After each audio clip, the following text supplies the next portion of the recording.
இந்த பேஸில் தான் வந்துட்டு இந்த ஸ்கிரிப்டை வந்துட்டு த்ரில்லர் ஸ்கிரிப்டாக கமர்ஷியல் த்ரில்லராக எல்லாமே வந்துட்டு என்டர்டெயின்மெண்ட்டாக இருக்க மாதிரி இந்த ஸ்கிரிப்டை வந்து ஸ்க்ரீன் ப்ளே பண்ணியிருக்கேன். ஆக்சுவலாக இயற்றப்பட்ட சட்டங்கள் எல்லாமே பார்த்தீங்கன்னு கேட்டால் அண்ணல் அம்பேத்கர் சட்ட கடவுள். ஆக்சுவலாக அவர் எழுதப்பட்ட சட்டங்கள் எல்லாமே தப்பு பண்ணவன் தப்பிக்கக்கூடாது, அப்பாவிகள் தண்டிக்கக்கூடாதுன்னு தான் வந்து சட்டங்கள் ஏற்றப்பட்டார். ஆனால் இன்றைக்கி யாருமே வந்துட்டு அதுக்குள்ளே இருக்கிற நல்ல விஷயங்களை இன்றைக்கி யாருமே வந்துட்டு படிக்கிறது இல்லை. அதுக்குள்ளே இருக்க ஓட்டைகள் மட்டுமே படித்து இன்றைக்கி வந்து தப்பு பண்ணுறவெல்லாம் தப்பிக்கிறதுக்கு உண்டான வழிகளே வந்து நிறைய பண்ணிகிட்டு இருக்காங்க. ஸோ அந்த மாதிரி அதோட பாதிப்புகள் சம்மந்தப்பட்ட விஷயமாகவும் பண்ணிகிட்டு இருக்கேன். அதாவது இன்றைக்கி நாடு சீரழிஞ்சிட்டு இருக்குன்னு கேட்டால் முக்கிய காரணம் என்னென்னா, இந்த சட்டங்கள் வந்துட்டு மக்களுடைய பாதுகாக்க இயற்றப்பட்ட இந்த சட்டம் மக்களுக்கு வந்து பாதுகாக்க கொடுக்க வேண்டிய யாருக்கிட்ட இந்த சட்டத்தை ஒப்படைச்சிருக்காங்களோ அவங்க தான் இந்த நாட்டை சீரழிச்சிட்டு இருக்காங்க. சட்டத்துக்கு வெளியில் இருக்கிற தப்பு பண்ணால் சட்டத்தை கையில் வச்சுருக்கோம் தண்டனை கொடுக்குறாங்க. ஆனால் சட்டத்தை கையாளுற பர்சன் எல்லாம் தப்பு பண்ணால் இவங்களுக்கெல்லாம் தண்டனை யார் கொடுக்குதுன்னு தெரில.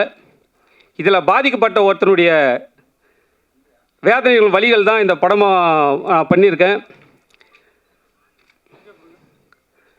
ஓகே, மகிழ்ச்சி. இதோட முடிச்சுக்கிறேன்.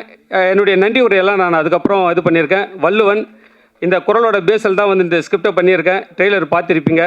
இதோட வழிகள் நிறைந்தது. நம்ம குடும்பத்தில் ஒவ்வொருத்தருமே சரி, இதோட ஸ்கிரிப்ட் பார்த்தீங்கன்னு கேட்டால் நம்ம குடும்பத்தில், நம்ம எதிர் வீட்டில், நம்ம வீட்டில், பக்கத்து வீட்டில், குடும்பத்தில் இருக்கிற ஒவ்வொரும் பாதிக்கப்பட்ட இந்த வழிகளை தான் இதை ஸ்க்ரீன் பிளேவாக பண்ணியிருக்கேன். கண்டிப்பாக இந்த ஸ்கிரிப்ட் வந்துட்டு எல்லாருக்குமே ரொம்ப பிடிக்கும். அற்புதமான ஸ்கிரிப்ட். நம்ம கடந்து வந்தது, நம்ம தினம் பார்க்குறது, நம்ம தினம் இந்த பாதிப்புகளை பற்றி பேசிகிட்டு இருக்கிறது, அப்படியாப்பட்ட ஒரு கருவை தான் வச்சுக்கிட்டு இந்த திருக்குறள் பேஸில் வந்து பண்ணியிருக்கேன். கண்டிப்பாக எல்லாருக்கும் பிடிக்கும். இந்த ட்ரெய்லரெல்லாம் உங்களுக்கு எல்லாருக்கும் பிடிக்கும்னு நினைக்கிறேன். மகிழ்ச்சி. என்னுடைய நன்றி உரையை வந்து அடுத்ததாக நான் பேசிக்கிறேன். முடிச்சுக்கிறேன். நன்றி. தேங்க்யூ.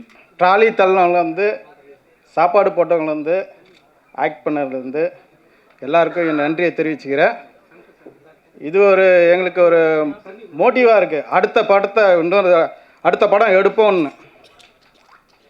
கண்டிப்பாக தமிழ் ஃபிலிம் இண்டஸ்ட்ரியை வாழ வைக்கிறதுக்காக தான் நாங்கள் வந்திருக்கோம்.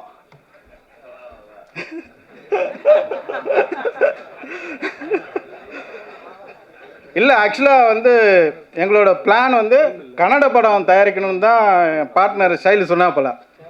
நான் தான் தமிழ்நாட்டில் ஒரு ஃபஸ்ட்டு படம் எடுக்கணும், செல்லுமணி சார் மாதிரி ஒரு ஜாம்பவான் வந்து உட்காந்துருக்கும் போது அவருக்கு முன்னாடி நம்ம பெப்சி தொழிலாளர்களுக்கு ஏதாவது நம்மளால் முடிஞ்ச இதுவோ பண்ணணும் அப்படின்றதுக்காக இந்த படத்தை தமிழில் எடுத்தோம்.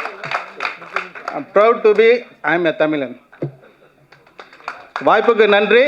இந்த படத்துக்காக உழைச்ச எல்லாருக்கும் கோடான கோடி நன்றிகள். இது ஆடியோ லான்ச் அப்படின்றதுனால நான் கொஞ்சம் ஃபியூ மினிட்ஸ் எடுத்துக்கிறேன். ஏன்னா இன்னும் நிறைய பேர் பேசணும்.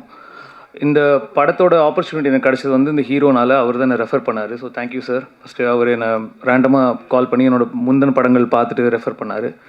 அதுக்கப்புறம் டைரக்டர் ப்ரொடியூசரை மீட் பண்ணும்பொழுது டைரக்டர் வந்து கம்ப்ளீட்டாக ஃப்ரீடம் கொடுக்குறேங்க, இந்த படத்துக்கு என்ன வேணுமோ அதை நீங்கள் பண்ணுங்கள் அப்படின்னாரு. ஸோ அதுக்கு ரொம்ப thanks sir. Shankar sir thank you. அப்புறம் ஷைலு சார் ஒரு ப்ரொடியூசராக அவர் சொன்ன மாதிரி தமிழ் சினிமாவை வாழ வைக்க வந்திருக்கேன் அப்படின்லாம் சொன்னார். அந்த மாதிரி அவர் நிஜமாகவே நிறைய படங்கள் பண்ணணுன்ற ஒரு மோட்டிவோடு வந்திருக்காரு.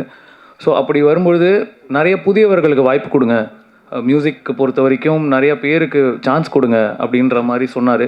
அதில் ஒருத்தர் அவர் ரெஃபர் பண்ணார், டாக்டர் மேரி சுரேஷ் அப்படின்னு சொல்லிட்டு. அவங்க திருவாரூரில் வந்து ஒரு ஸ்கூல் பிரின்ஸிபலாக இருக்காங்க, வந்திருக்காங்கன்னு நினைக்கிறேன். நீங்கள் நல்லாயிருக்கும். அவங்கள வந்து அவர் ரெஃபர் பண்ணார். நான் ஒரு சொந்தக்காரர் யாரும் இருப்பாங்கன்னு நினச்சேன். கடைசியில் பார்த்தா அவர் ரேண்டமாக ஃபேஸ்புக்கில் அவங்க எழுதி அவங்களோட தமிழோட எழுத்துக்கள்லாம் பார்த்து அவங்களுக்கு வாய்ப்பு கொடுங்க அப்படின்னு சொல்லி கேட்டார் ஷைலு சார். அந்த மாதிரி நிறைய பேரை வந்து இதில் வாய்ப்பு கொடுங்க, யங்ஸ்டர்ஸுக்கு வாய்ப்பு கொடுங்க, நல்ல திறமையானவங்களுக்கு வாய்ப்பு கொடுங்க அப்படின்னு சொன்னார். ஸோ அதுக்கு ரொம்ப தேங்க்ஸ் சார். ஷைலு சார் நிறைய பேரை இந்த படத்தில் இன்ட்ரடியூஸ் பண்ண முடிஞ்சது. சினிமாவில் ஸ்வஸ்திகான்னு ஒருத்தங்க பாடியிருக்காங்க, சங்கவின்னு ஒரு கவிஞர் எழுதியிருக்காங்க, இது டாக்டர் மேரி சுரேஷ் எழுதியிருக்காங்க, மெட்ராஸ் மீரான் அப்படின்னு ஒருத்தர் கானா பாட்டு எழுதியிருக்காரு, அப்புறம் அந்தோனி தாசன் அவர்கள் ஒரு பாட்டு பாடியிருக்காங்க. ஸோ இந்த மாதிரி ஒரு நல்ல ரெனோன்டு ஆர்டிஸ்ட் ப்ளஸ் ஒரு அப்கமிங் டெக்னீஷியன்ஸ் எல்லாருமே இந்த படத்தில் ஒரு பார்ட்டாக இருக்காங்க. அதுக்கு ஷைலு சாருக்கு ரொம்ப தேங்க்ஸ். ஸோ ஸோ மற்றபடி 3 சாங் ட்ரெய்லர் எல்லாம் பார்த்துருப்பீங்க. ஸோ படம் பாடல்கள் எல்லாம் பிடிச்சிருந்ததுன்னா கண்டிப்பாக சப்போர்ட் பண்ணுங்கள். தேங்க்யூ. இப்போ சமீபத்தில் ஒரு பாடல் அரங்கு அதிரட்டுமே விசில் பறக்கட்டுமேன்ற மாதிரி இந்த திரையரங்கு நிறைஞ்ச ஒரு இடத்த பார்க்கப்ப ரொம்ப மனசுக்கு சந்தோஷமாக இருக்குது. அண்ட் வள்ளுவன் குழுக்கு வந்து என்னுடைய வாழ்த்துக்கள். வள்ளுவன் வந்து படமாக தயாரிப்பு வந்து நான் உள்ளே இருந்தேன். ஸோ டைரக்டர் சங்கர் சாரதி நிறைய ஸ்ட்ரகிளுக்கு அப்புறம் வந்து இந்த ஒவ்வொரு படத்தில் வந்து நிறைய விஷயத்த ஃபேஸ் பண்ணி ஒவ்வொன்றா பார்த்து சேர்த்தாரு. சங்கர் சார், ஐ கெஸ் நீங்கள் ஆசைப்பட்டது நடந்துச்சுன்னு நினைக்கிறேன். ட்ரெய்லர் பார்க்குறப்போ ரொம்ப ஃபில்ஃபில்லாக இருந்தது. அதுக்கப்புறம் இந்த படத்தில் இருக்கக்கூடிய டெக்னீஷியன்ஸ் எல்லாருமே முக்கியமாக சொல்லணும். கேமராமேன் சுரேஷ் பாலா ரொம்ப அமைதியாக இருப்பார். மியூசிக் டைரக்டர் அஸ்வத் கூட நான் வரப்போ தான் பேசிகிட்டு இருந்தேன். அவ்வளோ விஷயம் பட்டு ரொம்ப சிம்பிளாக இருக்கார். ரொம்ப நல்லா இருந்தது சார்.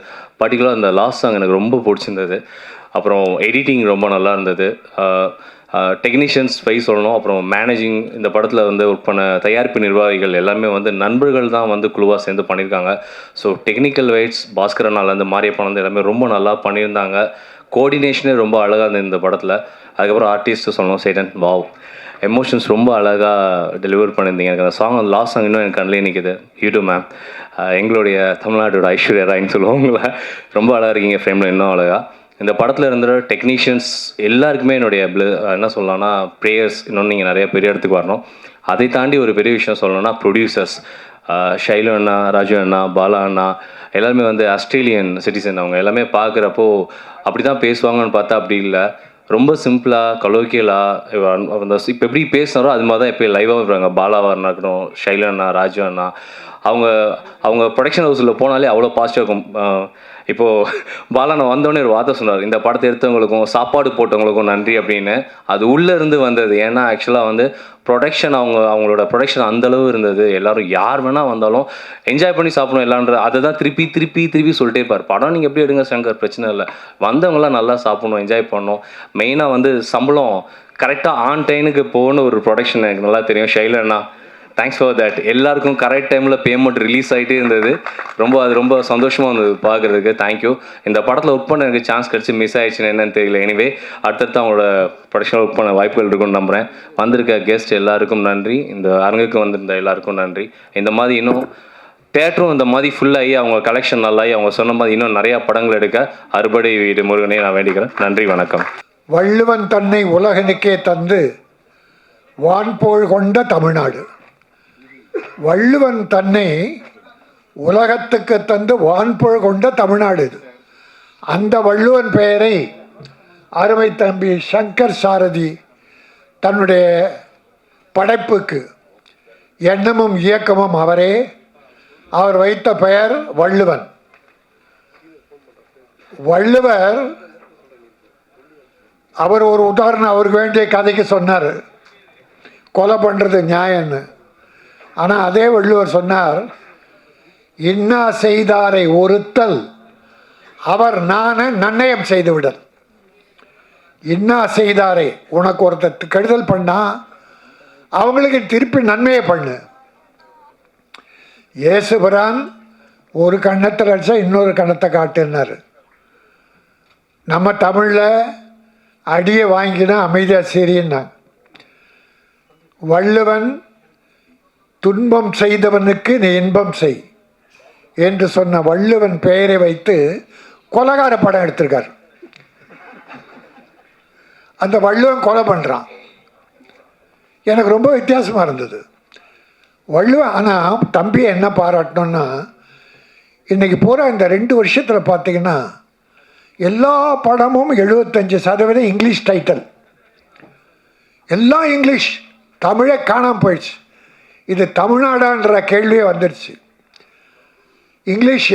ஆனால் அதில் புனிதமான உலகமே போற்றுகிற, தமிழை போற்றுகிற வள்ளுவன் பெயரை இந்த பேருக்கு வச்சியே சங்கர் உன்னை நான் பாராட்டுகிறேன். ஏன்னா அவன் எங்கள் தண்டையார்பேட்டைக்காரன். இதில் உறவு என்னென்னா, நான் வண்ணாரப்பேட்டை, அவன் தண்டையார்பேட்டை, 2 பேட்டையும் ஒன்றாயிடுச்சு. அதனால தான் நான் வந்தேன். இன்னொரு திருப்தி என்ன அடைஞ்சேன்னா, வருத்தம் இருந்தது. வள்ளுவன் பெயரை சொல்லி கொலைகார படம் எடுத்திருக்காரு, கிரைம் சப்ஜெக்ட். ஆனால் டீசர் பிரமாதம், ட்ரெய்லர் பிரமாதம், பாட்டு பிரமாதம், எடிட்டிங், மியூசிக் நல்லா இருந்தது. அஸ்வத்தா பியூட்டிஃபுல். 3 சாங்குமே ரொம்ப நல்லா இருந்தது. நல்ல எதிர்காலம் இருக்குது. அதுக்காக இப்போ அடுத்த படம் வந்தால் கோடிக்கு போயிடாதீங்க, கொஞ்சம் கொஞ்சமாக உயர்த்துங்க. ஒரு ஹீரோ 5 லட்சம் வாங்கிட்டு ஒரு படம் நடித்தார். அது டைரக்டர் திறமை தான் படம் வெற்றி பெறது. முதல்ல ப்ரொடியூசர் அண்ட் டைரக்டர். டைரக்டருடைய அறிவுத்திறன் பயன்படுத்தி களிமண்ணை பொம்மையாக்கி கொடுக்குறாரு, அதான் ஹீரோ. அப்படி ஆக்கின அந்த படம் வெற்றி பெற்றுச்சு, ஃபஸ்ட் பிக்சர். 2வது படத்துக்கு அந்த ஹீரோவை கேட்டால் 2 கோடி சம்பளம் கேட்டார். 2 கோடி. அக்கிரமம்.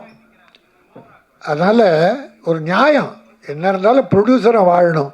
இந்த ப்ரொடியூசர் சொன்னார், நான் தொழிலாளரை வாழ வைப்பதற்காக தமிழ் படம் எடுத்தேன்னார். மகிழ்ச்சியாக இருந்தது. தொழிலாளி வாழ்ந்தால் முதலாளி வாழ்ந்தால் தொழிலாளி வாழ்வான். தொழிலாளி நல்லா இருக்கான்னா முதலாளி நல்லா இருக்கான்னு அர்த்தம். முதலாளிக்கும் தொழிலாளிக்கும் அதான் லாளி வச்சான், ஆளி. முதலாளி தொழிலாளி. ஆகவே இந்த படத்தினுடைய டீசர் 3 சாங் பிரமாதம், நல்லா பண்ணியிருந்தாங்க. Crime subject. அது மட்டும் இல்லை, சட்டத்தின் ஓட்டைகளை பற்றி எடுத்து சொன்னார். அதாவது பணம் இருந்தால் நீதியே விலைக்கு வாங்குறாங்க. இப்போ நிறைய விலை போகுது நீதி. இப்போ நீதிபதியில் பாதி ஆயிட்டாங்க. பாதி தான் நீதி, மீதி எல்லாம் நிதி. பணம் கொடுத்தா நீங்கள் நிதி வாங்கிடலாம், நீதியை வாங்கிடலாம். அதில் எதில் பாதிக்கப்பட்டாருன்னு தெரில. சங்கர் எதிலோ பாதிக்கப்பட்டாரா, அல்லது இந்த சமுதாயத்தில் நடக்கிற ஓட்டைகளை பார்த்து மனம் நொந்து இப்படிப்பட்ட படம் எடுத்தாரா தெரில. தம்பியுடைய எண்ணத்தையும் எழுத்தையும் நான் வாழ்த்துகிறேன். வள்ளுவம் பேரை சொன்னதுக்கு வச்சதுக்கு வருத்தப்பட்டேன்னையா, ஒரு கொலைகார படத்துக்கு பேரை பார்த்தது. ஆனால் ஒன்று திருப்தி ஆகிட்டேன். ஏன்னா ரூபா நோட்டில் காந்தி பேர் தான் இருக்குது. சாராய கடைக்கு கொடுத்தாலும் அந்த காந்தி நோட்டை தான் கொடுக்குறோம். பிராந்தி கடையில் என்ன கொடுத்து வாங்குகிறோம்? பிராந்தி கடைக்குன்னு வேறு ஏதாவது நோட்டை அடிக்கிறோம்? இல்லை, அது காந்தி ரூபா தான். லஞ்சம் வாங்குறாங்களே ஆஃபீஸர்ஸ், அரசியல்வாதி, நீதி பாதி, எல்லாரும் லஞ்சம் வாங்குறதுக்கு அந்த காந்தி படத்தை தான் நோட்டை தான் கொடுக்குறோம். ஆகவே இன்றைக்கி காந்தியையே ஊழல்வாதி மாதிரி ஆக்கிட்டானுங்க, ஊழலுக்கு சொந்தக்காரன் ஆக்கிட்டானுங்க. இந்த படம் அரங்கு நிறைந்து எல்லாரும் நான் மனம் நிறைந்து வாழ்த்துகிறேன். நான் ரொம்ப காலமாக எங்கள் வட சென்னையில் இருக்கவங்க முன்னுக்கு வரணும். பல பகுதியிலேருந்து வர்றாங்க. என் தம்பி செல்லுமணி கஷ்டப்பட்டு முன்னுக்கு வந்தான், அச்சீவ் பண்ணான். உதயகுமார் கஷ்டப்பட்டு முன்னுக்கு வந்தார், அச்சீவ் பண்ணார். பேரரசு 3 டைரக்டருமே மிக அற்புதமாக அச்சீவ் பண்ணாங்க. சினிமாவில் எல்லா காலத்திலும் அவங்களுக்குன்னு ஒரு பேர் உண்டு. என் தம்பி தேனப்பன் பல வெற்றி படங்களை தயாரித்தவன். ஆக அப்படி இந்த படம் இந்த அரங்க நிறைந்த மக்களை பார்க்கிற போது, ஒன்று சங்கருக்கு, எல்லா ஹீரோவுக்கு, தொழில்நுட்ப கலைஞர்களுக்காக வாழ்த்த வந்திருக்கீங்க. உங்கள் அத்தனை பேரும் வணங்கி உங்களையும் வாழ்த்தி தமிழ் சினிமா வாழ்க. நான் நடிகர்கள் வாழ்வதற்காக சொல்லலை, அவங்க வாழ்ந்துக்கிட்டு தான் இருக்காங்க. தொழிலாளர்கள் வீடு வறுமையில் வாடக்கூடாது. தொழிலாளி நல்லா இருக்கான்னா சினிமா நல்லா இருக்கான்னு அர்த்தம். ப்ரொடியூசர் நல்லா இருக்கான்னா சினிமா ஓஹோன்னு இருக்குன்னு அர்த்தம். ஆகவே இந்த பணம் போட்ட தயாரிப்பாளர் இந்த படம் வெற்றியின் மூலமாக பொருளை மூலதனத்தை திரும்ப பெற்று மீண்டும் தமிழ் படம் எடுத்து வெற்றி ப்ரொடியூசராக வளம் வர வேண்டும், தமிழை வாழ வைக்க வேண்டும். இனி இப்படி தமிழ் டைட்டலாக வைங்க. நான் தமிழக முதல்வர் தளபதி மு.க. ஸ்டாலின் அவர்களை வேண்டி கேட்டுக்கொள்கிறேன். அவருடைய தகப்பனார் முத்தமிழர் அறிஞர் கலைஞர், அவர் காலத்தில் இப்படி தான் இங்கிலீஷில் பேர் வச்சாங்க, டைட்டில். நாங்கள்லாம் அப்போ ப்ரொடியூசர் கவுன்சில் செக்ரட்டரியாக இருந்தேன். தலைவர் நாங்கள்லாம் போய் இப்படியே தமிழே மறந்துட்டாங்க, இங்கிலீஷில் பேர் வைக்கிறாங்களே என்னும்போது அவர் சரி போ அப்படின்னார். அருமையான ஒரு வேலை பண்ணார். எப்படி பண்ண அந்த ப்ரொடியூசரை திருத்தலாம்? டைரக்டர், ப்ரொடியூசர் யாரும் பேர் வைக்கிறது இல்லை, இதெல்லாம் டைரக்டர் சம்மந்தப்பட்டது தான். தமிழ் பெயர் வைக்க என்ன பண்ணோன்னு டாக்டர் கலைஞர் கருணாநிதி அவர்கள் ஒரு யோசனை பண்ணார். சிறுமுதலீட்டு படங்கள், தமிழில் பெயர் வைக்கிற சிறுமுதலீட்டு படங்களுக்கு மானியம்னார். மானியம்னா ஒரு படத்துக்கு 3 லட்சம் ரூபா நிதி கொடுத்தார். எப்போ தமிழ் பெயர் வைத்தால் அதில் விரசம் இருக்கக்கூடாது, கற்பழிப்பு ஓவராக இருக்கக்கூடாது, வெட்டு குத்து இருக்கக்கூடாது, அராஜகம் இருக்கக்கூடாது. அப்படி படம் எடுத்தினா 3 லட்சம் கொடுத்தாரு. எல்லாம் தமிழில் பேரை வைக்கணும், எல்லாருமே தமிழில் பேரை வைக்க ஆரம்பித்தான். பெருமுதட்டு படக்காரன் கூட தமிழில் பேர் வச்சு நிதி வாங்கினான். அப்புறம் ஜெயலலிதா வந்து அதை 5 லட்சம் ஆக்கினாங்க. பிறகு கலைஞர் கடைசியில் அதை 7 லட்சம் ஆக்கினார். பிறகு இன்ன வரைக்கும் ஒரு 7-8 வருஷமாக அது கொடுக்காமல் இருக்காங்க. இடையில் அதிமுக ஆட்சியில் எடப்பாடியார் ஒரு 40 பேர் 50 பேர் கொடுத்தாரு. இப்போது பல வருடமாக விட்டு போன படங்களுக்கெல்லாம் மு.க. ஸ்டாலின் முதல்வர் அவர்கள் அந்த படம் பார்த்துக்கிட்டு இருக்காங்க. எல்லாத்துக்கும் நிதி கொடுக்க போகிறாங்க. சிறுமுதட்டு படங்களுக்கு தமிழில் பெயர் வையுங்கள், தமிழை வாழ வைப்போம், நாமும் வாழ்வோம். இந்த படம் வள்ளுவன், இந்த உலகம் அறிந்த வள்ளுவன், தமிழை உலகுக்கு அறிமுகப்படுத்திய வள்ளுவன் பெயர் வைத்த இந்த படம் வள்ளுவர் பெயர் போல ஓஹோ என்று ஓடி தமிழக மக்களின் நெஞ்சம் நிறைந்து வசூலை குவிக்க வேண்டும். தயாரிப்பாளர் வாழ வேண்டும், மீண்டும் படம் எடுக்க வேண்டும். இயக்குனர் அடுத்து தொடர்ந்து நல்ல படங்களை எடுத்து தமிழை வாழ வைக்க வேண்டும் கேட்டு நன்றி கூறி முடிக்கிறேன். நன்றி, வணக்கம்.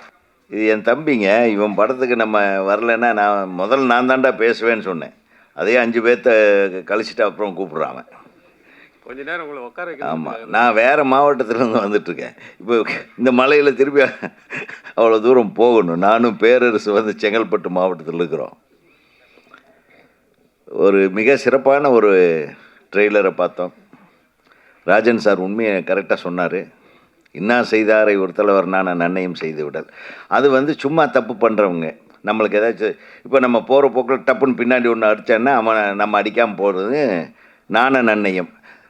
சும்மா நம்ம கூட இருக்கிறவங்க ஒருத்தர் கொலை பண்ணிட்டாங்கன்னு அவனை சும்மா விட முடியுமா? அதை தான் அதுக்கும் வள்ளுவன் ஒரு குரல் எழுதியிருக்கிறார் ராஜன் சார். நீங்கள் பள்ளிக்கூடம் வேறு வச்சு நடத்துகிறீங்க. நீங்கள் எப்படி போய் வந்து இது பாரிஸ் கார்னரில் கடையாக புகுந்து அடிச்சிங்க? சாதாரண அடியா அது? என்ன ஏன் நீங்கள் அப்போ நானும் நன்னையும் செய்யலை? சொல்லுங்க தலைவா. இப்போ ஆளுக்கு ஒரு நீதி மேடைக்கு ஒரு பேச்சா? நல்ல ஒன்று பாருங்க இவருக்கு. இவர் வேணா தமிழ் படத்தை கேசட்டில் திருட்டு விசிடி வந்துருச்சுன்னு உள்ளே பூந்து அடிப்பார். எப்படி தானாக தனியாலாக போய் அடித்தாருங்க அவர்.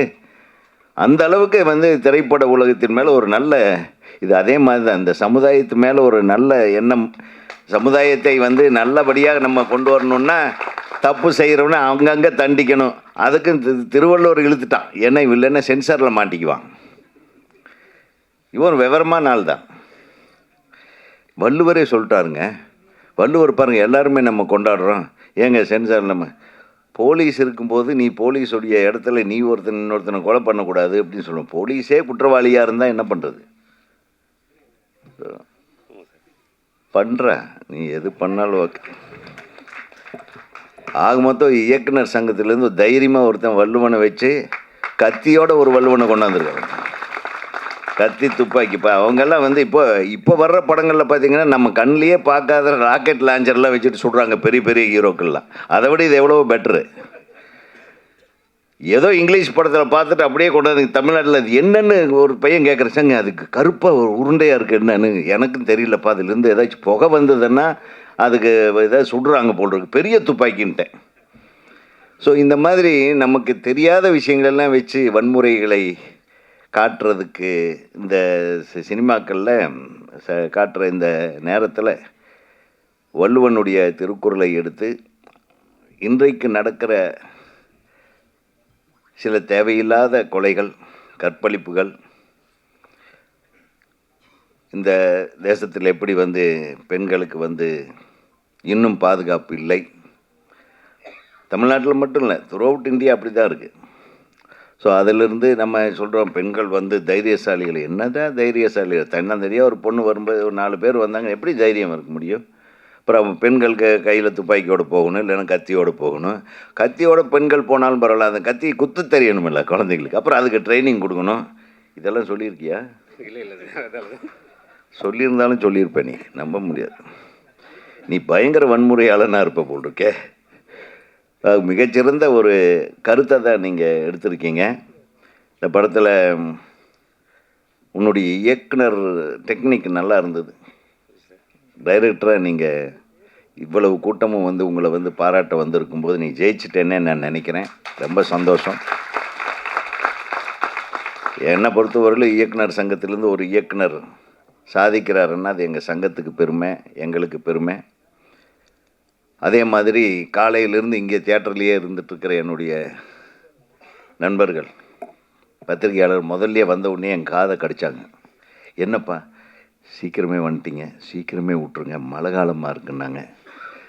இப்போ நம்மளை சீக்கிரம் விட்டாதானப்பா, அதுக்காக தான் நான் வந்து முதல்ல பேசுகிறேன்னு. புரியுதா உங்களுக்கு? தப்பாக நினச்சிக்கூடாது. இந்த பெப்சி தலைவர் வந்திருக்காரு, எங்கள் அண்ணன் டார்ச்சர் பண்ணிடுவாரே முதல்ல பேச ஆரம்பித்தாருன்னு அவர் வேறு பயந்துட்டு உட்காந்துருக்காரு. ஆக மொத்தம் இந்த படத்தை பார்த்த உடனே எனக்கு ஒரு 2-3 ப்ளசண்ட்டான விஷயம். மியூசிக் வந்து எக்ஸ்ட்ராடினரிலி குட், ரொம்ப நல்ல இசையமைப்பு பண்ணி எடுத்த உடனே ஒரு குத்து பாட்டு, அந்த சாராய பாட்டு, அது அப்படி ஒன்று வச்சுக்கிறது, அப்படி ஒன்று ஜாலியாக அதை கொஞ்சம் அவாய்ட் பண்ணிவிடுங்களேப்பா. எதை பார்த்தாலும் ஒருத்தர் பப் அடிக்கிறது, தண்ணி அடிக்கிறது, அது வேறு. அது ஒரு டேகு குடிப்படத்து இப்போ உடல் நலத்துக்கு கேடுன்னு போட்டே குடிக்கிறானுங்கன்னு வேறு, அது ஒரு லைன் வேறு எழுதி விட்டு அதுக்கு ஒரு நல்ல விஷயத்தை கொண்டாந்துருக்கீங்க. பரவாயில்ல, இன்னும் குடிக்கிறவங்க குடிக்கட்டும், அப்புறம் அது குடிக்கக்கூடாதுன்னு தடுக்கிறவன் தடுக்கட்டும்.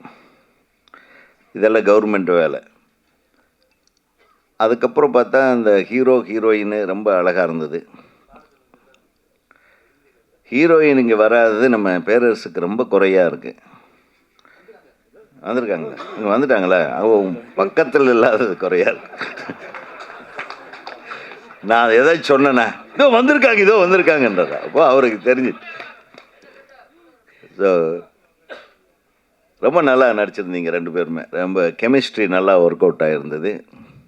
நீ என்ன லவ் பண்ணுறியான்னு கேட்ட உடனே கட் பண்ண அந்த பாட்டு சூப்பராக இருந்தது. இவன் சிரிச்சா கொஞ்சம் மோகன்லால் மாதிரி இருக்கான் வாய். ஸோ சின்ன மோகன்லால் மாதிரி நீ வந்து நல்லா வரணும். Wish you all the best.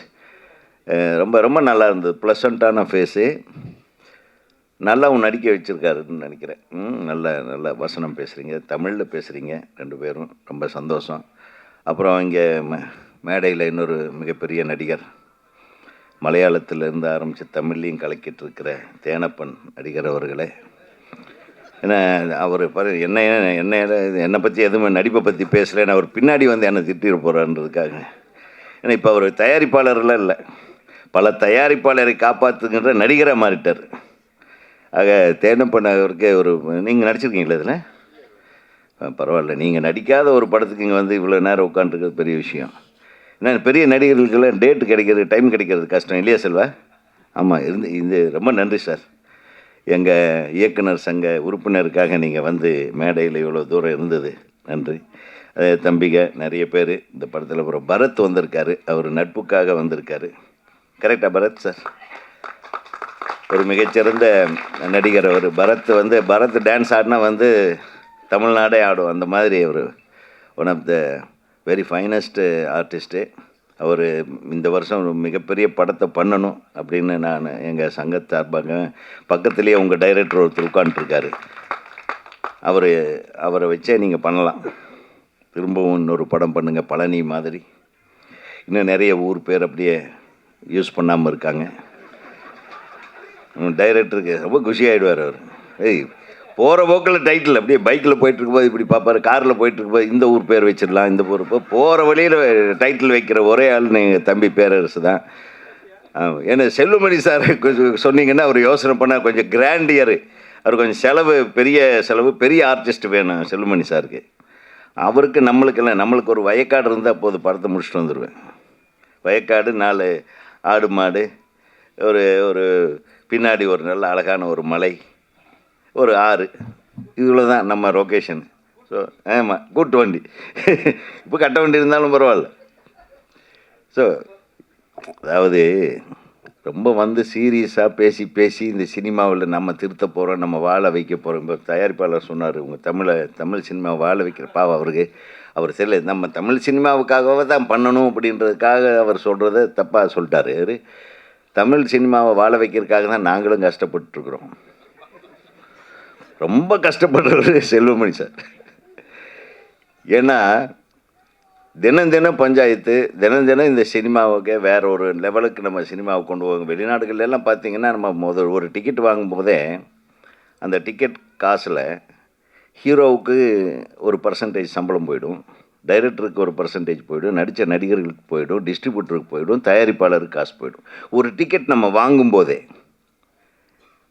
அந்த மாதிரி தமிழ் சினிமா உருவாகணும். அப்போ தான் நேர்மையாக படம் எடுக்கிறவங்க நேர்மையாக படம் எடுப்பாங்க. நல்ல படங்களுக்கு அப்பப்போ அவங்களுக்கு உண்டான வெகுமதி வந்து சேரும், லாபங்கள் வந்து சேரும். ஸோ அதை தொடர்ந்து அந்த மாதிரி ஒரு நிலைமை நம்ம அடையிறதுக்காக போராடிக்கிட்டு இருக்கோம். அதுக்கு மிக முக்கிய ஒரு போராளியாக வந்து செல்வமணி சார் இங்கே இருக்கார். அவருக்கு நம்ம வந்து ரொம்ப தேங்க்ஸ் சொல்கிறோம். ஏன்னா தீபாவளிக்கு முன்னாடி நாள் கூட எங்களை நிம்மதியாக விடல. இங்கே வாங்க ஒரு மீட்டிங் இருக்குன்னு பெப்சியில் எங்களை கூப்பிட்டு வச்சு செஞ்சிட்டாரு. என்ன பண்ணுறது, அன்றைக்கி ஒரு பஞ்சாயத்து. சரி தீபாவளி என்றைக்காவது நாளைக்கு ஃப்ரீயானே அப்படின்னு ஒரு ஃபோன் வரும். இல்லை அப்படி, அதாவது நம்ம சினிமாவுக்கு எப்படியாவது நல்ல அடிக்கடி எனக்கு அவர்கிட்ட பிடிச்ச விஷயம், நானே கேட்பேன், ஏன் தம்பி இவ்வளவு டார்ச்சர் அனுபவிக்கிறேன், நீயும் தூங்கவே மாட்டியா அப்படின்னு தான் கேட்பேன் அவரை, செல்வமணி சாரை. அவர் சொல்லுவார், அண்ணே செல்வமணின்னு ஒரு பேர் எப்படி வந்தது, இந்த சினிமாவினால தான் இந்த செல்வமணிக்கு எல்லாத்துக்கும் தெரியுது. அந்த சினிமாவுக்காக நம்ம ஏதாவது செய்யணுமில்ல, அதுக்காக தானே நான் இப்படி இருக்கிறேன், இப்படி செய்கிறேன்னு. ஸோ அந்த நல்ல உள்ளத்துக்கு நம்ம இந்த இடத்துல நம்ம ஒரு பொதுவாக நம்ம எல்லோரும் தெரிஞ்சுக்கணும். ஏன்னா ஏதோ சும்மா வர்றாங்க கூப்பிட்றாங்க நாங்கள் எல்லாம் வர்றோம் அப்படின்லாம். இதே நம்ம இயக்குனர் சங்கத்தில் கூட அணுதினமும் வந்து ரொம்ப தூரத்துலேருந்து வந்துட்டுருக்கிறவர் நம்ம செயலாளர் நம்ம பேரரசு சார். சும்மாலாம் வரல, வந்து உட்காந்தாருன்னா இங்கே ஒரு 2 பேர் என்ன செலவு, யாருக்கு எங்கே ஷூட்டிங்கில் இருக்காங்க, என்ன பிரச்சனை, அவர் ஒரு பஞ்சாயத்து எடுத்து அவர் பாட்டுக்கு பண்ணிகிட்டே இருப்பார். இதெல்லாம் எதுக்குன்னா, we love cinema, we want this industry to be free and happy. பணம் போட்டவன்லாம் சந்தோஷமாக பணம் சம்பாதிக்கணும், நடிக்கிறவன் வெற்றி அடையணும், இயக்குனர்கள் வெற்றி அடைய வேண்டும். நல்ல விஷயங்களை நம்ம தமிழ் மக்களுக்கு என்டர்டெயின்மெண்ட்டாக சொல்லணும், அவ்வளோதான். இதில் போய் அதை ஜாதி கீதி அதை பற்றி நான் உயர்ந்தவன் நீ உயர்ந்தவன் அந்த பிரச்சனையெல்லாம் விட்ருங்க. சினிமான்றது எங்களை பொறுத்தவரையிலும் ஒரு நல்ல என்டர்டெயின்மெண்ட் இண்டஸ்ட்ரி. எத்தனை பேர் வந்து எத்தனை சினிமாவை வந்து நம்ம பார்த்துருக்கோம், ரசிச்சிருக்கோம். ஒவ்வொரு நடிகர்களையும் கொண்டாடியிருக்கோம், டைரக்டர்களை கொண்டாடியிருக்கோம், பாடலாசிரியர்களை கொண்டாடியிருக்கோம், இசையமைப்பாளர்களை கொண்டாடியிருக்கோம். சினிமா ரொம்ப வாஸ்ட்டுங்க. அந்த அற்புதமான சினிமாக்கள் வரிசையில் வள்ளுவன் வந்து சேரணும். இந்த படத்தோட இன்னொரு விஷயம் நான் சொல்லணும்னு நினச்சேன். இவர் தம்பி வந்து அவங்களுடைய தாயார் எப்படி கஷ்டப்பட்டு என்னை ஆளாக்குனாங்க அப்படிங்கிறத சொல்லி பண்ணாங்க. நிச்சயமாக உங்கள் அம்மாவோட ஆசீர்வாதம் ஒன்றே போதும், நீ நிச்சயமாக ஜெயிச்சிருவேன். இந்த தயாரிப்பாளர்கள் வேறு வேறு இடங்கள்லேருந்து வந்து 4 பேரும் ஒன்றா சேர்ந்துருக்காங்க. அந்த தயாரிப்பாளர் அனைவருக்கும் எனது மனமார்ந்த வாழ்த்துக்கள். ஏன்னா இந்த படம் ஜெயிக்கிறது மூலமாக அவங்க இப்போவே அனௌன்ஸ் பண்ணுவார் போல் இருக்கு அடுத்த படம். ஸோ தலைவரே, திருப்பி தம்பி வச்சு அடுத்த படம் பண்ணுங்கள், ஒன்றும் உங்களுக்கு தப்பாகாது. டெஃபினட்டாக வாழ்த்துகள். இந்த மேடையில் வாழ்த்த வந்திருக்கும் அனைவரையும் வாழ்த்தி, ஹீரோயின் உங்களுக்கும் தான் சேர்த்து, நீங்களும் நல்லா தான் நடிச்சிருந்தீங்க. அப்புறம் வில்லன்கள் யாராச்சும் ராஜேந்திர யாரும் நடிச்சிருக்கீங்களாப்பா மேலே இருக்கு போலீஸு. அப்புறம் இன்னொரு தம்பி என்னை வீட்டிலேருந்து கூப்பிட்டு வந்தார். எங்கே அவர் அவருக்கும் நன்றி, வாழ்த்துக்கள் ஸ்ரீதர். அவரும் ஒரு வில்லனை வந்து ஏதோ கொலை பண்ணி போட்டுருவீங்கன்னு நினைக்கிறேன், டெட் பாடி மாதிரி. இப்போ இது மாதிரி என்ன முதல்ல எனக்கு நான் இப்போ நல்ல வேலை செல்வா நான் நடிக்கலை, இவன் கூப்பிட்டேன், என்ன மறந்துட்டேன், எதுக்குப்பா கூப்பிட்றேன் நான், என்ன வாங்கினேன் ஒரு கேரக்டர், நல்ல கேரக்டர், என்ன கேரக்டர்ப்பா அப்படின்னு, இந்த ஒரு கொடூரமான வில்லன், டேய் இப்போ தான் நான் வந்து சங்கத்தில் தலைவர் ஆகிட்டு ஏதோ 4 பேர்த்துக்கு நல்லது பண்ணிகிட்ருக்கிறேன். அதுக்குள்ளே என் பேரை கெடுக்கிற மாதிரி ஒரு படத்தில் நடிக்க வச்சுறாரு. என்னை விட்டுருன்னு சொல்லிட்டேன். உண்மையிலும் வில்லன் கேரக்டர் தான் கூப்பிட்டேன். ஒரு அட்வொகேட் கேரக்டர் சார். நெகட்டிவா? சரி, நெகட்டிவா. நெகட்டிவ் பண்ண மாட்டேன். ஆமாம் ஆமாம், நன்றி. இந்த திரைப்படம் மிகப்பெரிய வெற்றி படமாக அமைய தமிழ்நாடு திரைப்பட இயக்குநர்கள் சங்கத்தின் சார்பாகவும் எங்கள் அனைவரது சார்பாகவும் இந்த படத்தை நல்லபடியாக கொண்டு போய் சேர்க்கக்கூடிய கடமை உங்களுக்கு இருக்குது. இந்த படத்தை முழுசாக பார்த்த கடைசியில் நீங்கள் அதை செய்வீங்க. இப்போ இதை பற்றி நல்ல பப்ளிசிட்டி கொடுங்க என்று சொல்லி அனைவருக்கும் நன்றி கூறி விடுகிறேன். என்னுடைய பேச்சில் நிறை இருந்தால் எடுத்துக்குங்க, குறை இருந்தால் மன்னிச்சுக்குங்க. வள்ளுவன் அவர் சொன்னார், இயக்குனர் இதுக்கு முன்னாடி சொன்னார், இந்த நாட்டிற்கோ இந்த தேசத்திற்கோ துரோகம் செஞ்சால் அவனை கொன்னா கூட அது தர்மம் அப்படின்னாரு. கண்டென்ட் உங்களுக்கு கொடுத்துட்றேன். அப்போ செப்டம்பர் 27 கடந்த மாதம் நீங்களே புரிஞ்சுக்கிங்க என்ன செய்யணும் அப்படிங்கிறத. வள்ளுவன் இயக்குனராக எனக்கு ரொம்ப வருஷமாகவே தெரியும். நான் சினிமாவுக்கு வந்து கிட்டத்தட்ட 40 வருஷம் ஆச்சு. நடிக்க ஆரம்பித்தது ரமணா தான் என்னுடைய முதல் படம். கேப்டன் அவர்களால் அறிமுகப்படுத்தப்பட்டேன். இந்த படத்தை அவருடைய இயக்குனர், நான் அதுக்கு முன்னாடியே துணை இயக்குனராக இணை இயக்குனராக இருக்கும்போது அவர் படங்களில் நான் வேலை செஞ்சுருக்கிறேன். அந்த அறிமுகத்தில் ஆஸ் யூஷுவல் இதுலேயும் வந்து ஒரு போலீஸ் கமிஷனர் கேரக்டர் தான். கரெக்டாக ஆகஸ்ட் 25, 2023 அன்னைக்கு அவர் கூப்பிட்டாரு. நான் சொல்லிட்டேன் நான் வரமாட்டேன் அப்படின்னு. இல்லை நீங்கள் கண்டிப்பாக வந்து நடிக்கணும் அப்படின்னு. ஆகஸ்ட் 25 கேப்டன் பிறந்தநாள் அன்னைக்கு 2023.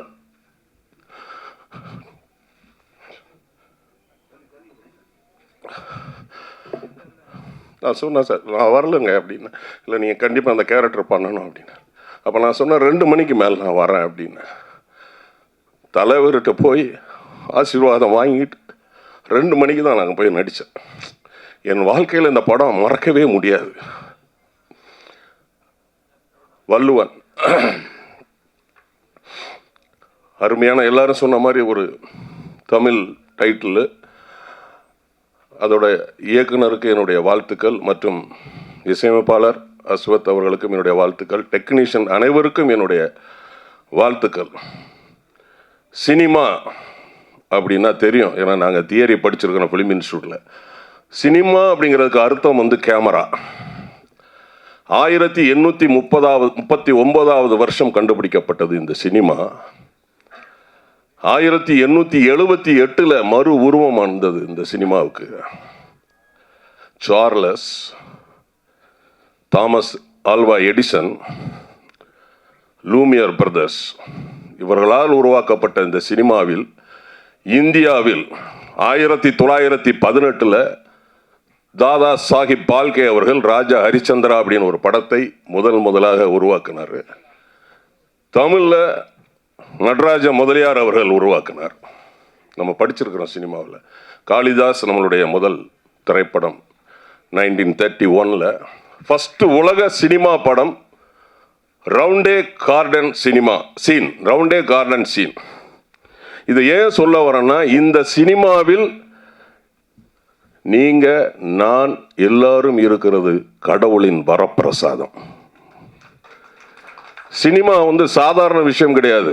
அண்ணன் செல்வமணி அண்ணன் வந்து 24 கிராஃப்டையும் அவர் வந்து ஹேண்டில் பண்றாருன்னா சாதாரண விஷயமா? சினிமா தெரிஞ்சாதான் அதை பண்ண முடியும்.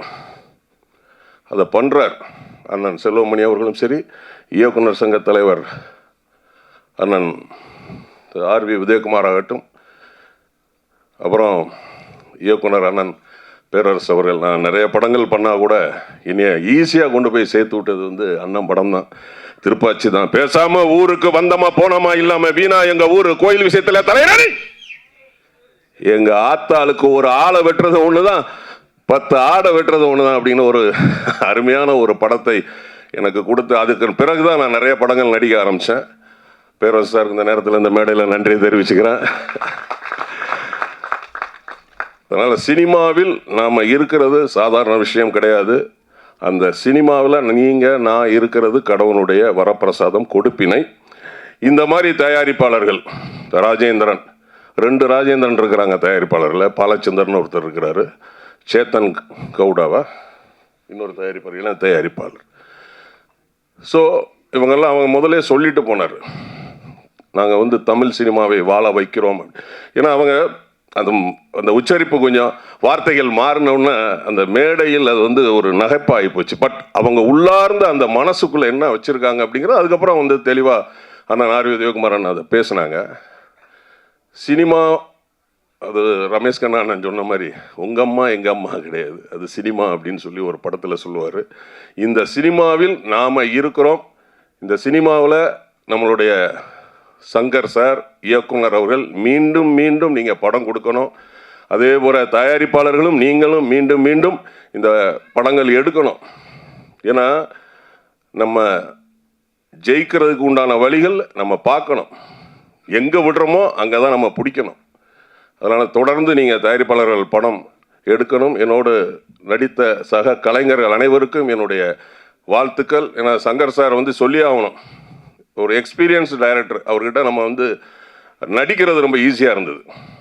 ஏன்னா அவர் ஏன்னா இப்போ இயக்குனர்கள்லாம் நம்ம பார்க்குறோம், நம்ம இயக்குனர்கள் புதுசாக வந்த இயக்குனர்கள்லாம் பார்க்குறோம், ஒன்றுமே தெரியாமல் ஒரு ஷார்ட் ஃபிலிம் எடுத்துகிட்டு அதை கொண்டு போய் காட்டிட்டு அப்புறமா வந்து டைரக்டர் ஆகிட்டு அதை ஓப்பனாக ஸ்டேட்மெண்ட்டாகவே சொல்கிறாங்க, எனக்கு முதல் படம் எடுக்கும்போது ஒன்றுமே தெரியாது, நான் ஒரு பஸ்ஸு டிரைவர் மாதிரி பின்னாடி இருந்து எல்லாம் பஸ்ஸை தள்ளி விட்டாங்க அப்படின்லாம் வந்து கொடுக்குறாங்க. ஏன்னா இப்போ கல்ச்சரையும் மாற்றுறாங்க, சினிமா கல்ச்சரையே மாற்றுறாங்க. அந்த 7 நாட்கள்னு ஒரு படத்தில் பாக்யராஜ் சார் லவ் பண்ணுற அந்த அம்பிகா மேடத்தை ராஜேஷ் அவர் டாக்டரு கல்யாணம் கட்டிக்குவார். கிளைமாக்ஸில் ஒரு டயலாக் சொல்லுவார் அவர், என் காதலி உன் மனைவி ஆகலாம், உன் மனைவி என் காதலி ஆக முடியாது. ஆனால் இப்போ கல்ச்சர் எப்படி இருக்குது சினிமா? இப்போ வந்து லேட்டஸ்ட்டாக ஒரு படம் பார்த்தோம், ஆனால் அதைத்தான் ரசிக்கிறாங்க, கல்ச்சரை மாற்றுறாங்க. தயவு செய்து நம்மளுடைய கல்ச்சரை மாற்றாதீங்க. ஏன்னா நமக்குன்னு சினிமாவுக்குன்னு, தமிழ் சினிமாவுக்குன்னு ஒரு வெயிட் இருக்குது. அதனால தான் இப்போ வந்து படங்கள்லாம் காந்தாரா மாதிரி வேற மாதிரி லெவலில் ஓடிக்கிட்டு இருக்கு. தமிழ் சினிமா ஏன் அப்படி பாதிப்பு ஆகுது அப்படின்னா இந்த மாதிரி கதைகள், இந்த மாதிரி கலாச்சார சீரழிவு தான். தயவு செய்து தயாரிப்பாளர்கள் நம்மளுடைய கல்ச்சரை பேஸ் பண்ணி படம் எடுக்கணும்னு கேட்டுக்கிறேன். என்னுடைய பேச்சில் நிறைய இருந்தால் எடுத்துக்கோங்க, குறை இருந்தால் மன்னிச்சுங்க. நன்றி, வணக்கம். இது ஒரு நல்ல கான்செப்டாக இருந்தது. ஒரு குரலை வச்சு அவங்களோட ஜேர்னியை வந்துட்டு ஒரு டோக்கன் ஆஃப் அப்ரிசியேஷன் அப்படிங்கிற ஒரு விஷயத்தில் பண்ணது வந்துட்டு நல்ல இன்ட்ரெஸ்டிங்கான கான்செப்டாக இருந்தது. ரொம்ப தேங்க்யூ சார். ஒரு அண்ணா சொன்ன மாதிரி வந்துட்டு சினிமாங்கிறது ஒரு சாதாரண விஷயம் கிடையாது. ஆக்சுவலாக அதில் நம்ம இருக்கோங்கிறதே ஒரு மிகப்பெரிய ஒரு பிளெஸ்ஸிங். ஆக்சுவலாக அந்த மாதிரி ஒரு சினிமாவில் பிடிச்சி ஏறி ஒவ்வொரு படமும் பண்ணுறதுங்கிறது வந்துட்டு அந்த பின்புலம் இல்லாத ஆக்டர்ஸ்க்கு தெரியும், அது அவ்வளோ கஷ்டம் என்ன அப்படிங்கிறது தெரியும். ஸோ அது ஆக்டர்ஸ்க்கு மட்டும் கிடையாது, இயக்குனர்கள் அதே மாதிரி நம்மளை நம்பி வர தயாரிப்பாளர்கள் எல்லாருக்குமே வந்துட்டு அந்த ஒரு விஷயம் பெரிய சினிமாவில் இருக்கிறதே பெரிய விஷயம். ஸோ அதில் வள்ளுவன் பட குரூவுக்கு வந்துட்டு என்னோட மனமார்ந்த வாழ்த்துக்கள். ரொம்ப ஒரு ஸ்ட்ராங்கான ஒரு நல்ல ஒரு பொலிட்டிக்கல் கலந்த ஒரு சோஷியல் மெசேஜ் இந்த படத்தில் வந்துட்டு டைட்டில்லேருந்தே ஆரம்பிக்கிறது தெரியுது. இந்த படத்தோட நட்பு ரீதியாக இவர் எனக்கு கதை வந்து சொன்னார். ஆக்சுவலாக எனக்கு அந்த டைமில் என்னோட கமிட்மெண்ட்ஸ்லாம் இருந்ததுனால ஒரு சில விஷயங்கள் காரணங்களால் என்னால் பண்ண முடியல அந்த படத்தை. But anyways, wishing the team all the best. And இந்த படத்தோட டிஓபி ஆக்சுவலாக வந்துட்டு எங்கூட 3 படம் பண்ணியிருக்காரு. ஆக்சுவலாக எங்களோட ஜேர்னி காளிதாஸ்லேருந்து ஆரம்பிச்சது. அதுக்கப்புறம் மிரல்னு ஒரு படம் பண்ணோம். இப்போ காளிதாஸ் 2ஓட டிஓபி பார்த்திங்கன்னா அதே சுரேஷ் தான். ஸோ நல்ல டெக்னீஷியன்ஸ் இருக்காங்க, அஸ்வத் மியூசிக் டைரக்டர், எல்லாமே ரொம்ப கிளியர் கட்டாக ஒரு அழகான ஒரு நீட்டான ஃபிலிம் வெளியில் வந்தால் ஜனங்க அப்ரிஷியேட் பண்ணக்கூடிய எல்லா அம்சங்களும் இந்த படத்தில் இருக்குது. So Shankar sir, wishing you all the best. And to all the actors, ஆஷ்னா, Komal and Chetan, I know நான் உங்களையும் பார்த்து தான் இருக்கேன். ஸோ இவர் வந்துட்டு தெலுங்கு தமிழ் மாற்றி பண்ணிக்கிட்டே இருப்பார். ஸோ இது தமிழில் உங்களுக்கு ஒரு மிகப்பெரிய பிரேக்காக இருக்கணும். And thank you so much for inviting me sir. Wishing you all the best. Thank you. இயக்குனர் தன்னோட தாயை எப்படி செலிப்ரேட் பண்ணாங்கன்னு ஆரம்பித்து இந்த தயாரிப்பாளரோட நோக்கம், சினிமா எடுக்கிறதுக்கான நோக்கம், நிறைய பேருக்கு வேலை வாய்ப்பு கொடுக்கணும் அப்படின்றது, இந்த மாதிரியான விஷயங்கள் மூலமாகவே இந்த படம் வந்து பாதி வெற்றின்னு சொன்னாங்க, முழு வெற்றி அடைஞ்சிருச்சு. இன்றைக்கி தேட்டருக்கு வரதே பெரிய வெற்றி, அதை அடைஞ்சிருக்காங்க. ஸோ தமிழ் சினிமாவோட லெஜெண்டரி பீப்புள் இங்கே இருக்காங்க. தயாரிப்பாளர் சங்கம், விநியோகஸ்தர் சங்கத்திலேருந்து, இயக்குனர் சங்கம், நடிகர் சங்கத்திலேருந்து, எல்லாத்துலேருந்துமே முக்கியமானவங்க இருக்காங்க. மெயினாக சொல்லணும்னா ஏஜ்லெஸ் ஆக்டர்ஸ் இந்த படத்தில் இருக்காங்க. நான் 10+ இயர்ஸாக பார்த்துட்ருக்கேன். Seenu brother, Asna, Rajasimha brother, Prem brother, இவங்க எல்லாருமே ஏஜ்லெஸ். நான் இப்போ 10 இயர்ஸ் முன்னாடி எப்படி பார்த்தோன்னு அப்படியே வந்துட்டுருக்காங்க. ஸோ அந்த படத்துக்கு அது ஒரு பெரிய ப்ளஸ். அவங்களோட பெஸ்ட்டை கொடுத்துருக்காங்க. டெக்னிக்கலாக ரொம்ப நல்லா இருக்குது. கண்டிப்பாக அந்த படம் தமிழ் சினிமாவில் சொல்லிக்கிற மாதிரியான ஒரு இடத்துல இந்த படம் பேசப்படும்னு நம்புகிறேன். குழு அனைவருக்கும் வாழ்த்துக்கள். இந்த வாய்ப்பை வழங்கிய PR மிஸ்டர் ஜான் அவர்களுக்கு நன்றி. அனைவருக்கும் வாழ்த்துக்கள். தேங்க்யூ. இந்த வள்ளுவன் திரைப்படத்தில் எனக்கு ஒரு மிகப்பெரிய ரோல் கொடுத்துருக்காரு இயக்குனர் சங்கர் சாரதி. ஒரு அட்வொகேட், வக்கீல் கேரக்டர் கொடுத்துருக்காங்க. அண்ணன் இயக்குனர் உதயகுமார் அண்ணன் இப்போ கேட்டாங்க, ராஜா இந்த படத்தை நடிச்சிருக்கீங்களான்னு. சின்ன ஒரு தடுமாற்றமாச்சு. அதுக்கு முன்னாடி கூட ட்ரெய்லரில் என்னோடய வாய்ஸ் கொடுத்துருந்தாரு சங்கர். என்னுடைய ஃபேஸ் காட்டாமல் ஏதோ சஸ்பென்ஸாக வச்சுருக்காரு, அதனால் தெரியல. அது அண்ணா வந்து கரெக்டாக அந்த டவுட்டோடையே கேட்டாங்க. ரொம்ப சந்தோஷம். இதுக்கு அடுத்து நீங்கள் ட்ரெய்லர் எது பண்ணாலும் சின்னதாக என் முகத்தை நீங்கள் காட்டணும்னு சொல்லி அன்பான சங்கர் பிரதர்கிட்ட கேட்டுக்கிறேன். சந்தோஷம். அது ஏதாவது ஒரு சூழ்நிலையில் பண்ணுவாங்க, அது தவறு இல்லை. நீங்கள் காட்டினீங்கன்னா எனக்கு ரொம்ப சந்தோஷமாக இருக்கும். நான் எனக்கு தெரிஞ்சவங்களாம் கொஞ்சம் அனுப்பி வைப்பேன், வேறு ஒன்றும் இல்லை. இந்த வள்ளுவன் திரைப்படத்தில் எனக்கு மிகப்பெரிய வாய்ப்பளித்த இயக்குனர் சங்கர் சாரதிக்கும், தயாரிப்பாளர்கள், அவர்களது தந்தை, வள்ளுவன் திரைப்படத்தோட டீம் எல்லோருக்கும் என்னுடைய நன்றியை மனசார சொல்கிறேன். நீங்கள் எல்லாரும் பத்திரிகை துறை சார்ந்த நண்பர்கள், நீங்கள் எல்லாரும் முழு சப்போர்ட் பண்ணி வள்ளுவன் திரைப்படத்துக்கு வெற்றி பெற வைக்க வேண்டுமாய் உங்களை அன்போடு நான் கேட்டுக்கிறேன். நன்றி. அதுக்கப்புறம் எனக்கு மனசில் ரொம்ப வருஷமாக அப்படியே எனக்கு இப்போல்லாம் ரொம்ப ஒரு அதிகமாக ஒரு நல்ல ஒரு உணர்வாக இருந்தது. இன்றைக்கி மேடையில் தலைவர் அண்ணெல்லாம் இருக்காங்க, அதனால் சொல்லணுன்னு எனக்கு ரொம்ப ஆசை. இந்த மாதிரி நான் எப்பயும் பேசுனதில்லை. முதல்ல என் மனசுக்குள்ளே உள்ளதை நான் சொல்கிறேன். நான் எல்லா ஊருக்கும் எங்கேயாவது ஊருக்கு போனால் வெள்ளி சனி ஞாயிறுங்க தாண்டி மற்ற கிழமைகளில் உள்ள தேட்டருக்கு போய் பார்க்குறேன்னு. எந்த ஊருக்கு ஒரு கிராமத்துக்கு போனாலும் நான் அந்த தேட்டருக்கு போய் பார்க்குறேன். ஒவ்வொரு படங்களும் பார்த்தீங்கன்னா ஒரு 12 மணிக்கு ஷோ போவேன், 3 மணிக்கு போவேன். நான் மட்டும் தனியாக போய் பார்க்குறேன். 7 பேர் உட்காந்துருக்காங்க, 12 பேர் இருக்காங்க, 15 பேர் இருக்காங்க. ஒரு தேட்டர் பார்த்தா 4 பேர் இருந்தாங்க. மனசு வலிச்சுது எனக்கு ரொம்ப. நான் அப்படி படம் பார்த்துட்டு நடுக்குது எனக்கு உடம்புலாம். என்ன இப்படி இருக்குது அப்படின்னு பார்த்தா ஒவ்வொரு ஊர்லேயும் இருந்த தேட்டர்லாம் உடச்சி கல்யாண மண்டபமாகவும் மாலாவும் ஆகிட்டு இருக்கு வேறு மாதிரி. அது யாருமே வந்து பெருசாக இது சாரமாக பேசவே மாட்டாங்களேன்னு எனக்கு ஒவ்வொரு இதுவும் பார்க்கும்போது இது விஷயமா யாராவது பேசுவானான்னு பார்த்தா இல்லை. இப்போ நான் மூணாறுன்னு ஒரு ஊருக்கு நான் போனேன். மூணாறில் தேட்டரே இல்லை. மூணாறு எவ்வளோ பெரிய ஊர் பாருங்கள், எவ்வளோ பெரிய ஒரு சுற்றுலாத்தலம். அந்த இடத்துல நம்மளுடைய திரைத்துறையை சார்ந்த அந்த தேட்டரே இல்லை. நிறைய ஊரில் இந்த மாதிரி உங்களுக்கு எல்லாத்துக்கும் இப்போ நான் சொன்னதுக்கப்புறம் ஞாபகம் வரும்னு நினைக்கிறேன். அவங்கவுங்க ஊரில் இருந்த தேட்டரை உடைச்சிறாங்க, தேட்டரை உருவாக்குறது கிடையாது. இருக்கிறத முடிச்சுட்டு அடுத்தது வேறு ஏதோ வந்துட்டுருக்கு. இப்படியே வந்து சினிமா துறை வந்து பார்த்திங்கன்னா சினிமாவுடைய அந்த வாழ்வில் வந்து குறைஞ்சிக்கிட்டே இருக்கிறதா நான் உணர்கிறேன் எனக்கு தெரிஞ்ச அனுபவத்தில். நான் சொல்கிறது சரியாக இருக்கா தப்பாக இருக்கான்னு எனக்கு தெரியல. ஆனால் என்னுடைய உணர்வுகளை நான் வந்து கரெக்டாக சொல்லணும்னு எனக்கு ஆசை. நிறைய பேருடைய உணர்வுகளை நான் வாங்கி தான் நான் சொல்கிறேன். இது வள்ளுவன் திரைப்படத்தோட இந்த மேடை வந்து எனக்கு நல்ல ஒரு மேடையை அதை சொல்லி என்னோட இறைவன் எனக்கு வந்து இந்த உணர்வு கொடுத்துருக்காரு. இப்போ என்னென்னா அந்த தேட்டருக்கு போய் பார்த்து அவங்ககிட்ட ஏதாவது நான் பேசுவேன். பேசும்போது அப்புறம் தேட்டருக்கு வெளில ஏதாவது பார்க்கும்போது ஏன் தேட்டருக்குலாம் போக மாட்டேங்குன்னு கேட்கும்போது இப்போ மீடியா எல்லாமே மொபைலில் கையிலே வந்துடுச்சு. அது ஒரு மெயின் காரணம். அதை தாண்டி என்ன சொல்கிறாங்க, பப்ளிக்காக இருக்கிறவங்க தேட்டருக்கு போனால் திங்கிற பொருளை எடுத்துகிட்டு உள்ளே அனுமதிக்க மாட்டாங்கிறது மிகப்பெரிய குற்றச்சாட்டாக இருக்குது பொதுமக்கள்கிட்ட. அது நீங்கள் எல்லாருமே தலைவரான எல்லாரும் ஒன்று சேர்ந்து இதை கலந்து ஆலோசித்து இதுக்கு ஒரு நல்ல முடிவு நீங்கள் கொடுத்தீங்கன்னா ரொம்ப சிறப்பாக இருக்கும். நம்மளுடைய சினிமா வந்து தேட்டரில் நல்லபடியாக ஓடுன்னு என்னுடைய ஆசை. என்னென்னா இப்போ இது வந்து யாருக்குமே மைனஸாக இருக்காது. இதை வந்து பண்ணால் அந்த தின்பொருளை உள்ளே எடுத்துகிட்டு போய் சாப்பிட்றதுக்கு அனுமதி கொடுத்தா போதும், வேறு ஒன்றுமே நான் கேட்கல. இதை கொடுத்தாச்சுன்னா தன் குழந்தைகளுக்கு ஏதோ ஒரு உணவு எடுத்துகிட்டு போவாங்க இல்லையா, பசிக்கிற குழந்தைக்கு எடுத்துகிட்டு போவாங்க, உள்ளே ஊட்டி விடுவாங்க, பிஸ்கட் கொடுப்பாங்க, போதும். இப்போ பல காரணங்களுக்காக தேட்டரை வந்து அப்படி அனுமதிக்க முடியாதுன்னு சொன்னாங்கன்னா அந்த காரணங்கள் என்னென்னா, இப்போ நம்ம தேட்டரில் அவங்க வந்து அதிக ரேட்டு விற்கிறத முதல்ல தடையெல்லாம் பண்ண வேணாம். அவங்க விற்றுக்கிட்டு ஒன்றும் பிரச்சனை இல்லை. ஆனால் இது அனுமதி கொடுத்தா போதும். அவங்க விற்றுக்கிட்ட ரேட் அதிகமாக விற்கட்டும். இந்த பொருளையும் எடுத்துகிட்டு போக சொன்னால் முடியாதவங்க போய் சாப்பிடுவாங்க, நம்ம படத்தை போய் பார்ப்பாங்க. இப்போ உணவுப் பொருள் எதுவுமே எடுத்துகிட்டே போடாமல் எல்லாம் பிடுங்குறாங்க. பிடுங்கி அவங்க செக் பண்ணுறதுக்கு வலிக்குது எனக்கு. அந்த சின்ன குழந்தைங்களுக்கு பிஸ்கட்லாம் வாங்கி அங்கே பொருளை உள்ளே போடுறாங்க. எல்லாருக்குமே இந்த அனுபவம் இருக்குன்னு நினைக்கிறேன். இப்போ அப்படி போடும்போது அவங்க பொருள் என்ன ரேட்டில் வேணாலும் விற்றுக்கிட்டோம், எடுத்துகிட்டு போகிற பொருளை தின்பொருளாக அனுமதி கொடுத்தா நமக்கு போதும். மற்றபடி ஒரு வேளை அனுமதி கொடுக்க முடியாது அப்படின்னு ஒரு சட்டம் ஏதாவது ஒரு ரூல்ஸ் அண்ட் ரெகுலேஷன் அவங்களுக்கு இருந்ததுன்னா தின்பொருளை எடுத்துகிட்டு போக வேணாம். ஆனால் தேட்டரில் விற்கிற பொருள் எல்லாமே எம்ஆர்பியில் மட்டும் விற்றால் போதும், அதை எல்லாருமே வர வைப்பாங்க.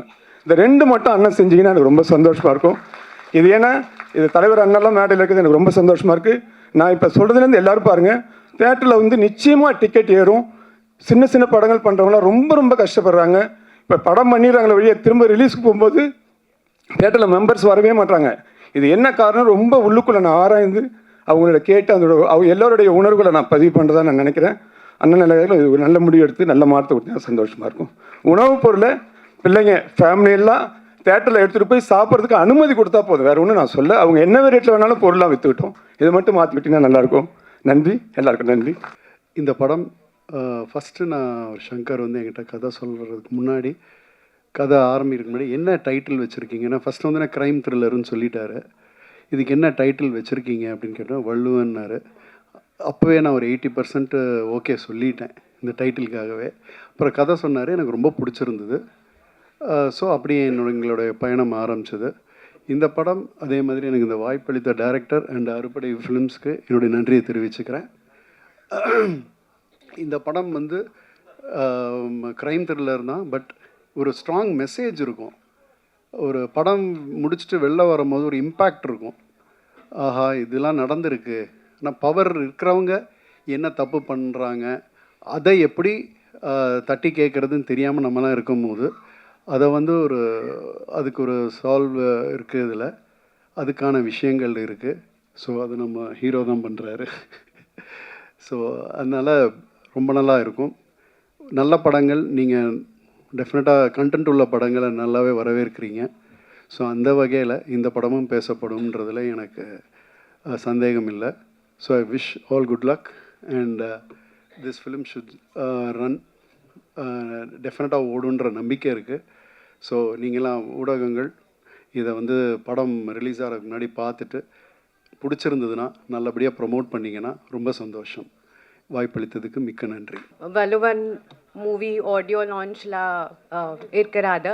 இந்த மூவி எனக்கு ரொம்ப ஸ்பெஷல் பிகாஸ் இந்த மூவியில் நிறையா எமோஷன்ஸ் இருக்குது. ஃப்ரெண்ட்ஷிப், சஸ்பென்ஸ், த்ரில்லர், நிறையா ட்விஸ்ட் அண்ட் டர்ன்ஸ் இருக்கேன். ஸோ கண்டிப்பாக உங்கள் time and money worth it இருக்கும். அண்ட் உங்கள் சப்போர்ட் ரொம்ப முக்கியமாக. So thank you all for coming here and please do support us. And big thank you to my entire team, my producer Mr. Shail Kumar, Venkat sir, Bala sir, my director Shankar sir, my co-actor Chetan, Prem sir, and all the chief guests for taking their time out and coming here. So thank you everyone. Nandri. அந்த invitation கொடுத்து சங்கர் என்னை invite பண்ணும்போது நான் ஏதோ ஒரு documentary படம் மாதிரி தான் நினச்சேன். இது என்ன படம், இது வந்து ஒன்றும் இதுவாக இல்லையே அப்படிங்கிற இதோடு தான் நான் வந்து அந்த இன்விடேஷனை பார்த்து வந்தேன். ஆனால் ட்ரெய்லரை பார்த்த உடனே ஒரு பிரம்மாண்டமான ஒரு ஆக்ஷன் படத்தை பார்த்த மாதிரி வந்து மிக பிரம்மாண்டமாக இருந்தது. உண்மையிலே வந்து ஒரு க்ரைம் த்ரில்லரை வந்து ரொம்ப அழகாக ரொம்ப பியூட்டிஃபுல்லாக இருந்தது. அதனால் வந்து நீங்கள் வந்து இப்போ நான் திரைப்படத்துறையில் இருந்து எனக்கே வந்து அந்த படத்தை பற்றி ஒரு இது இல்லாத தெரியல இல்லையா. அதனால் வந்து நீங்கள் முதல் முறை செய்ய வேண்டிய வேலை என்ன, எந்த மீடியாவில் வந்து ரசிகர்கள்ட்ட போய் செலுத்த முடியுமோ அதை வந்து குறிப்பாக வந்து கொண்டு செலுத்தி இந்த படம் எது மாதிரியான படம் அந்த ஆடியன்ஸ் வருவாங்க. அப்போ வள்ளுவன்னா ஏதோ நீ வந்து ஒரு தமிழ் பற்றில் ஏதோ ஒரு படம் எடுத்துருக்க போகுது அப்படின்னு நினச்சி வராமல் விட்டுட்டாங்கன்னா அது நல்லா இருக்காது. அதனால் வந்து நல்ல மிக பிரம்மாண்டமாக இருந்தது படம். வந்து டைரக்டராக வந்து நீ வந்து கமாண்டிங்காக இருந்திருக்க. ஏன்னா வந்து கேசட் ரிலீஸ் கூட ப்ரொடியூசர் கீழே உட்காருன்னு சொல்கிற அளவுக்கு உனக்கு வந்து ஒரு பவர் இருக்குது. வழக்கமாக டைரக்டராக கேசட் ரிலீஸில் கூட மாட்டாங்க. ஆனால் நீ ப்ரொடியூசரை இன்னும் கண்ட்ரோலில் வச்சுருக்கேன்னா அது உண்மையாகவே வந்து ரொம்ப சந்தோஷமாக இருக்குது. உங்கள் தயாரிப்பாளர் சொன்னது ஒன்றும் தப்பு இல்லை. உண்மையிலே இது போன்ற தயாரிப்பாளர்கள் தான் இன்றைக்கி தமிழ் சினிமாவை வாழ வச்சுக்கிட்டு இருக்காங்க. இதுதான் புதிய தயாரிப்பாளர்கள் தான் இன்றைக்கி தமிழ் சினிமாவை வாழ வைக்கிறவங்க புதிய தயாரிப்பாளர்கள் தான். கடந்த 10 ஆண்டுகளில் வந்து ஏறக்குறைய 2500 திரைப்படங்கள் வந்திருக்கு. இதில் வந்து 2100 பேர் வந்து புதிய திரைப்பட தயாரிப்பாளர்கள். அவங்க தான் எங்களுக்கு சோறு போட்டுட்ருக்காங்க. அவர் சொன்னது வந்து எந்த விதத்திலும் தப்பு இல்லை. அவங்க வருவாங்க, ஒரு படம் எடுப்பாங்க, போயிடுவாங்க. ஆனால் படத்தோட வெற்றி கிடைச்சதுன்னா அந்த 2100 பேரில் குறைஞ்சபட்சம் வந்து ஒரு 1000 பேர் திரும்பி படம் எடுக்க வருவாங்க. இந்த 2500 பேரில் ஏன்னா நான் 10 வருஷமாக வந்து இந்த போஸ்ட்டில் இருக்கேன், ஒரு பிரசிடெண்ட்டாக இருக்கேன். அதனால் வந்து எனக்கு வந்து ஓவரால் வியூ தெரியுங்கிறதால 2500 ப்ரொடக்ஷன்ஸில் 2100 ப்ரொடியூசர்ஸ் அந்த படத்தோடு போயிட்டாங்க, மறுபடியும் வரல. திரும்பி 2வது படம் எடுக்கிறவங்கிறவங்க வந்து ஒரு 400 பேர் தான் 10 வருஷத்தில். அவங்க தான் திருப்பி 2வது படம் எடுத்திருக்காங்க. அப்போ ஒரு தொழிலோட வளர்ச்சி எப்படி இருக்கும்னா, அதே தொழிலில் வந்து நான் வந்து ஒரு படம் பண்ணுறேன். நான் 1991 நான் வந்து படம் ப்ரொடக்ஷன் பண்ண ஆரம்பித்தேன். 2005 வரைக்கும் தொடர்ந்து ஒரு 16 படம் நான் பண்ணிகிட்டே இருக்கேன். அப்போது என்ன மாதிரி வந்து எப்போ நான் படம் பண்ணிகிட்டே இருப்பேன், தொடர்ந்து அந்த படத்தில் லாபம் வரும்போது இல்லை வந்து என்னால் படம் எடுக்க முடியும் நிலைமை இருந்தது தான். ஆனால் இன்றைக்கி வந்து அது போல் இல்லை. உண்மையிலே வந்து ராஜா சொன்னார் இல்லையா, நான் போகும்போது 7 பேர் இருந்தாங்க, 12 பேர் இருந்தாங்க. அந்த நிலைமை மாறி திரைப்படங்கள் வந்து மிக பிரமாண்டமான வெற்றி அடைத்துக்கு 3 விஷயம் தான் வேணும். ஒன்று, எல்லாரும் திரைப்படங்களை பார்க்கக்கூடிய ஒரு வசதி இருக்கணும். எந்த ஆடியன்ஸுக்காக படம் பண்ணுறோமோ அந்த ஆடியன்ஸுக்கான படங்கிறத முதல்ல நம்ம தெரிவு பண்ணிடணும். உங்கள் படத்தை பார்க்கும்போது உண்மையிலே ஒரு ஹீரோ ஹீரோயின் ப்ளசண்ட்டாக இருக்காங்க. Chetan, all the best. நீங்களும் வந்து உங்களோட ஸ்மைல் நல்லா இருக்குது, ப்ளசண்ட்டாக இருக்கீங்க. நிச்சயமாக வந்து ஒரு நல்ல ஹீரோ ஹீரோயின் வந்திருக்கு. நீங்கள் சேத்தன் வந்து நம்ம கேஷுவலாக பண்ணுறீங்க, உண்மையாக வந்து பிரம்மாண்டமாக இருந்தது. ஒரு ஃபைட்ஸ்லாம் வந்து ஒரு பியூட்டிஃபுல்லாக, அதான் வந்து ஒரு ஹேண்ட்ஸமாகவும் இருக்கீங்க, ஒரு ஆக்ஷன் ஹீரோவாகவும் இருக்கீங்க. நிச்சயமாக தமிழ் சினிமாவில் நீங்கள் நல்லா வருவீங்க. தயாரிப்பாளர்கள் வந்து எப்படி இப்போ வந்து நம்ம ஒரு மரம் வைக்கிறோம், அந்த மரம் வச்சும்போது அது தண்ணி ஊற்றி பாதுகாத்து வளர்த்துக்கிறோம். அந்த மரம் வளர்ந்த உடனே மரம் வச்சவனுக்கு அதில் ஒரு நிழல் கொடுக்குற பாக்கியமாவது கிடைக்கும். சில மரங்கள் வந்து காய் காய்க்கும், பழம் வரும், அந்த பழம் எடுத்துக்கலாம். பழமே வராமல் மரங்கள் வந்து நிழலையாவது கொடுக்கும். அதுபோல் இனிமேல் தமிழ் சினிமா இப்போ தினப்போ இருக்கார், உங்களுக்கு ஒரு ஐடியா கொடுக்குறேன். நம்ம இனிமேல் இன்ட்ரொடக்ஷன் பண்ணும்போது வாழ்நாளில் உங்கள் சம்பாத்தியத்தில் 10% இவனை தயாரிக்கிற தயாரிப்பாளர் கொடுத்துட வேண்டும் அப்படின்னு வந்து ஒரு அக்ரிமெண்ட் போட்டால் எப்படி. இப்போ மியூசிக் டைரக்டர் ஏதோ படம் பண்ணுறாரு, அவங்களுக்கு வந்து ஐபிஆர்எஸில் வந்து கலெக்ட் பண்ணி கொடுத்துட்டே இருக்காங்க, அவங்க வாரிசுகள் கூட வாங்கிட்டே இருக்காங்க. ஆனால் பல கோடி போட்டு படம் எடுக்கிற தயாரிப்பாளர்கள் வந்து இன்றைக்கி பல உயர்ந்த நட்சத்திரங்களை, சூப்பர் ஸ்டார்களை, உலக கதாநாயகர்களை உருவாக்குற தயாரிப்பாளர்கள் வந்து இன்றைக்கி சாப்பாட்டுக்கு வழி இல்லாமல் இருக்காங்க. குறைஞ்சபட்சம் இது மாதிரி ஒரு ரூல் நீங்கள் கொண்டு வந்து வச்சிங்கன்னா 10% வேணாம், ஒரு 5% உன்னை சம்பாத்தியத்தில் 5% உன்னை யார் ஆளாக்குனாங்களோ அவங்களுக்கு வந்து நீங்கள் வந்து கான்ட்ரிபியூஷன் கொடுக்கணும் அப்படிங்கிற ஒரு திட்டத்தை கொண்டு வந்தீங்கன்னா தயாரிப்பாளர் குறைஞ்சபட்சம் நல்லா இருப்பாங்க. ஆனால் இந்த படத்தோட கண்டென்ட் வந்து சொன்னார் வந்து உண்மையான வந்து ஒரு விஷயம் என்னென்னா, இன்னா செய்தாரை ஒருத்தல் அவர் நன்னயம் செய்துவிடும். இது யாருக்கு? நாணம்னா வெக்கம். வெக்கப்படுறவனை தானே நீங்கள் அது மாதிரி பண்ண முடியும். வெக்கப்படுறதுக்கும் தான் நீங்கள் இன்னா செய்யாமல் இருக்கலாம். ஆனால் இன்றைக்கி சூடு சொரணை இல்லாமல் வெக்கம் இல்லாமல் வந்து மனிதர்களாகவே நினைக்காத ஜென்மங்கள் இருக்கும்போது அந்த இன்னா செய்தாருக்கு இன்னாதான் செய்யணும், அங்கே இனிவை செய்ய முடியாது. அதுதான் இன்றைக்கி இருக்கிற சிச்சுவேஷன். அதனால் இந்த திரைப்படத்தில் சொல்லப்படுற வார்த்தை மிக முக்கியமான விஷயம். ஏன்னா இப்போ பல வேறு நாடுகளுக்கு போகும்போது என்னென்னா, மற்ற கண்ட்ரீஸ் போகும்போது, வளர்ந்த நாடுகளில் போடும்போது பொதுமக்கள் citizen they will treat citizen as a king. எல்லா பொதுமக்களையும் ராஜா மாதிரி ட்ரீட் பண்ணுவாங்க, குற்றவாளிகளை கிரிமினல் மாதிரி ட்ரீட் பண்ணுவாங்க. இங்கே என்னென்னா, சாதாரண பொதுமக்கள் வந்தால் கூட அவனை குற்றவாளி மாதிரி பார்ப்பான் போலீஸ்காரன். ஆனால் குற்றவாளி வந்தானா அவனை ராஜா மாதிரி பார்ப்பான். இதுதான் நம்மளுடைய சிஸ்டம் அப்படி இருக்குது. நான் வந்து ஒரு திரைப்படத்துக்காக வந்து சும்மா ஜெயில் எப்படி இருக்குது அப்படிங்கிற ஒரு ஸ்பெஷல் பர்மிஷன் வாங்கிட்டு உள்ளே போய் வந்து பார்த்தேன். அப்போது கொஞ்சம் கைதிகளோடு பேசிகிட்டு இருந்தேன். அப்போ ஒரு கைதி பார்த்தோம், ரொம்ப சின்ன பையன். அவன் சின்ன பையனா வந்து ஒரு 34-35 இருக்கும். அவன் வந்து ஆனால் ஒரு மர்டர் பண்ணிட்டான். அவன் ஆயுள் தண்டனை அடைஞ்சிருக்கான். இப்போ வந்து அவனை அடுத்த சில மாதங்கள் ரிலீஸ் ஆக போகிறான். அதாவது அப்போ அவன் மர்டர் பண்ணும்போது என்ன ஏஜ் பாருங்கள், 18+ அவனுக்கு. என்னென்னு கேட்டால் அவன் ஃப்ரெண்ட்ஸ் எல்லாம் பேசிட்டே இருந்திருக்காங்க, படிக்கட்டில் நின்று பேசிட்டு இருக்காங்க. கோவம் வந்து இப்படி தள்ளிட்டுருக்கான். தள்ளின உடனே அவன் கீழே போய் விழுந்திருக்கான், அடிபட்டு டெத்து. அதோடு முடிச்சிருந்தானா அவனுக்கு பிரச்சனை இல்லை. அவன் என்ன பண்ணுறான், பயத்தில் அவன் ஃப்ரெண்டுக்கு ஃபோன் பண்ணியிருக்கான். ஃப்ரெண்டுக்கு ஃபோன் பண்ணி, டே என்னென்ன பண்ணலாம் வாடா, இது மாதிரி ஆயிடுச்சுறான்னு அவன் வந்திருக்கான். அந்த அடலசன்ட் ஏஜில் என்ன பண்ணுறதுன்னு தெரியாமல் வந்து என்ன பண்ணியிருக்காங்க, அந்த பாடியை காரில் போட்டு வண்டலூர் கொண்டு போயிட்டு அதை பெட்ரோல் ஊற்றி கொளுத்திட்டு வந்துட்டான். அதுதான் பெரிய க்ரைம் ஆகிடுச்சு. அப்போது அவனுக்கு வந்து லைஃப் அந்த நோக்கம் இல்லை, எந்த விதமான இதுவும் இல்லை. இப்போ அவன் வந்து அங்கே நாங்கள் போகும்போது அங்கே வெளியே ஹோட்டல் மாதிரி வச்சு அவங்களுக்கு வந்து, ஏன்னா இது மாதிரி நன்னடத்தையோடு இருக்கிற கைதிகளுக்கு அவன் வேறு எந்த தப்பும் பண்ணல. அவனுக்கு 35 இயர்ஸ், அவன் ரிலீஸ் பண்ண போகிறான். அப்போ பேசிகிட்டு இருக்கும்போது சொன்னால், வேறு 2-3 கைதிகளாக இருக்காங்க. அவன் ஒரு விஷயம் சொன்னான், என்னென்னா பிளான் பண்ணியா அப்படின்னு ஒருத்தர் கேட்குறோம். அவன் சொன்னது தான் இன்றைக்கி இந்திய நடப்பு. அவன் சொன்னான், பிளான் பண்ணால் அவன் உள்ளே இருக்க வேண்டிய அவசியம் இல்லை சார்ன்றான். எமோஷனல் மர்டர் பண்ணுறவங்க தான் இங்கே உள்ளே இருக்கான் சார். பிளான்டு கிரிமினல்ஸ்லாம் வெளியே இருக்கான் சார். அப்போது அந்த இது வந்து மிக அழகாக இங்கே இந்த திரைப்படத்தில் ஒரு கருவாக எடுத்திருக்காங்க. அப்புறம் இன்னொரு விஷயம் என்னென்னா, இன்றைக்கி இருக்கிற சிஸ்டத்தில் பெண்கள் வந்து மிக மிக பாதுகாப்பாக இருக்க வேண்டிய அவசியம் இருக்குது. அதாவது இப்போ வீட்டை விட்டு வெளியே போகலனா கூட இன்றைக்கி நீங்கள் சோஷியல் மீடியாவில் பார்ப்பீங்க, இன்னொருத்தரை பார்க்கும்போது அதை நம்ம என்ஜாய் பண்ணுவோம். இப்போ வந்து ஆர்டிஸ்ட்லாம் வந்து இப்போ எப்படி வாழ போகிறாங்களே தெரியல. அவங்கள வந்து ஆஃப் நியூடாவோ இல்லை நியூடாவோ டாப்லெஸ்ஸாவோ இது மாதிரி வந்து அவங்களுடைய அவங்களுக்கு நாலேஜே இல்லாமல் அது மாதிரியான ஏஐயில் அது மாதிரி வந்துக்கிட்டே இருக்குது. முன்னாடி இருக்க ஆடியன்ஸை ஒரு பழைய ஸ்டில்ஸை வெளியே வரும்போது வந்தால் கூட அவங்க கஷ்டப்படுவாங்க. ஏதோ சின்ன வயசில் ஏதோ ஒரு படம் பண்ணும்போது பண்ணாத கஷ்டம். ஆனால் இன்றைக்கி அது வயசானவங்களாக இருக்காங்க, இல்லை வந்து பழைய ஹீரோயின்ஸாக இருக்காங்க, அவங்க எல்லாருமே வந்து இன்றைக்கி ஸ்க்ரீனில் வந்து அது மாதிரி சோஷியல் மீடியா பார்க்கும்போது இந்த நாடு எப்படி பாதுகாக்க போகுது, இந்த பொதுமக்களை இந்த பெண்களை எப்படி பாதுகாக்க, இதுக்கு ஒரு என்ன சட்டம் இருக்குது, இதை எப்படி வந்து எல்லாருமே பாதிக்கப்பட போகிறாங்க, இவங்களை எப்படி காப்பாற்ற போகிறாங்க. என்னோடய டாக்டர் இப்போ வந்து ஏஐ படிச்சுட்ருக்கா யூஎஸில். அவள் ஒரு வார்த்தை சொன்னான், டேடி மனித குலத்துக்கு எதிரான ஒரு படிப்பை இப்போ எங்களுக்கு கற்றுக் கொடுத்துட்ருக்காங்க. இதுதான் ஏஐ. இது மனித குலத்துக்கே எதிரான ஒரு விஷயம், இதை வந்து எங்களுக்கு கற்றுக் கொடுத்துட்ருக்காங்க அப்படின்னு. அப்போது ஆர்டிஃபிஷியல் இன்டெலிஜென்ஸுங்கிறது வந்து அவ்வளோ மோசமாக இருக்குது. அப்போ இது போன்ற குற்றங்கள் வந்து இனிமேல் வர ஆரம்பிக்கும். நம்மளுடைய பெண் குழந்தைகளை சோஷியல் மீடியாவில் வந்து அவங்களோட ஃபோட்டோஸ் அது வெளியே கொடுக்கும்போதோ இல்லை சாதாரணமாக வெளியே கொடுக்கும்போதோ நம்ம ரொம்ப கேர்ஃபுல்லாக இருக்க வேண்டிய அவசியம் இருக்குது.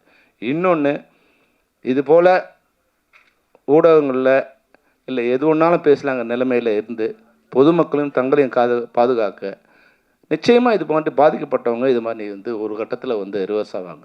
அன்னைக்கு வந்து நாடு வந்து வன்முறையை நோக்கி தள்ளப்படும். எல்லார் கையிலையும் கத்தி இருக்கும்.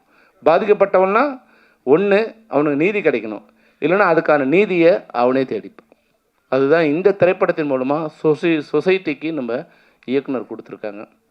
இந்த திரைப்படம் எனக்கு பார்க்கும்போது ஒரு ப்ளசண்ட்டாக இருக்குது. முக்கியமாக அஸ்வத்துக்கு வந்து கங்க்ராச்சுலேஷன் அஸ்வத். அதை விட வந்து இயக்குனர் சிறப்பாக பண்ணியிருக்காரு. ஆனால் எனக்கு வந்து கேமராமேன் எங்கே இருக்கார்? ஓகே, நிச்சயமாக பியூட்டிஃபுல்லாக பண்ணியிருக்காரு. கேமராமேன் வந்து அவ்வளோ பியூட்டிஃபுல்லாக பண்ணியிருக்காங்க. ஒரு சாதாரண ஒரு ராக்கை வந்து அழகாக வந்து ஃப்ரேம் பண்ணி எல்லாமே ஒரு சாதாரண இடம் தான், நாங்கள் பார்த்த இடம் தான். அது சாதாரண மரமாக இருந்தால் கூட அது வந்து அவுட் ஃபோக்கஸ் பண்ணி அதை பிளாக் பண்ணி கீழே வந்து ஒரு க்ரீன் இது பண்ணி அந்த டாப் ஆங்கிள் ஷார்ட்ஸ்லேருந்து எல்லாமே வந்து ரொம்ப பியூட்டிஃபுல், நல்ல டெக்னீஷியனுங்கிறது அழகாக தெரியுது. அதனால் இந்த படம் சிறந்த டெக்னீஷியனால் பார்க்க ப்ளசண்ட்டாக இருக்கிற ஆர்டிஸ்ட்டையும் நல்ல தயாரிப்பாளர், உண்மையிலே படத்தோட தயாரிப்பாளருக்கு இன்றைக்கி கேசட் ரிலீஸில் வந்துட்டு நீ சொல்கிறதெல்லாம் கேட்குறாருன்னா அந்த தயாரிப்பாளர் வந்து உண்மையிலே நல்ல தயாரிப்பாளர் தான். அவர் நல்லா இருந்தார்னா, இந்த படம் ஓடினான்னா நிச்சயமாக அந்த தயாரிப்பாளர்கள் வந்து நிச்சயமாக ஒரு 4-5 படம் எடுப்பாங்க. அந்த படத்தும் வெற்றி படமாக அமையணுங்கிறது தான் என் வாழ்த்து. ஏன்னா நல்ல மனசு இருக்கவங்க, நல்ல தயாரிப்பாளர்கள் தமிழ் சினிமாவுக்கு வந்தாங்கன்னா தமிழ் சினிமாவும் நல்லாயிருக்கும், தமிழ் திரைப்படத்தில் இருக்கிற தொழிலாளர்கள் நல்லா இருப்பாங்க. ஏன்னா இன்றைக்கி வந்து ஒரு ஆர்டிஸ்ட் பேசினால ராஜசிம்மன், நீங்கள் வந்து நடிகர்கள்னு சொல்கிறது உங்களை இல்லை, நீங்கள் கணக்கில் எடுத்துக்கூடாது உங்களுக்கு. ஏன்னா நீங்கள் ஒரு கலைஞர், நீங்கள் நடிகன் இல்லை. இன்னும் நடிகன் யாருன்னா மொத்த வருமானத்தில் 80% தானே எடுத்துகிட்டு போகிறவன் தான் இன்றைக்கி நாங்கள் நடிகனா. அவங்க சொல்கிறதெல்லாம் அவங்கள தான் சொல்கிறாங்க. நீங்கள் ஒரு தொழில்நுட்ப கலைஞன் இல்லை கலைஞன், உங்களுக்கெல்லாம் கொடுக்க வேண்டிய ஊதியமே ஒன்றும் யாரும் கொடுக்கல. உங்களோட ஊதியத்தெல்லாம் யாரோ வாங்கிட்டு போகிறாங்க. அந்த உதயகுமார் சொன்னார் இல்லைங்களா, ஒரு டிக்கெட் வாங்கும்போதே அவங்களுக்கு உண்டான ஊதியம் வந்து சேருதுன்னு. ஆனால் நம்ம ஊதியம் எதுவுமே வந்து நமக்கு யாருக்குமே வர்றதில்லை. அது தொழிலாளிக்கும் வர்றதில்லை, உங்களை மாதிரி கலைஞருக்கும் வர்றதில்லை, இயக்குநருக்கும் வர்றதில்லை. அது பிரபல்யம் அடையும் போது அதை டிமாண்ட் பண்ணி இது ஒரு பிளாக்மெயில் மாதிரி தான் வந்து வாங்குறாங்க தவிர யாரும் உழைப்புக்கேற்ற ஊதியம் இங்கே யாருக்குமே கிடைக்கிறதில்ல.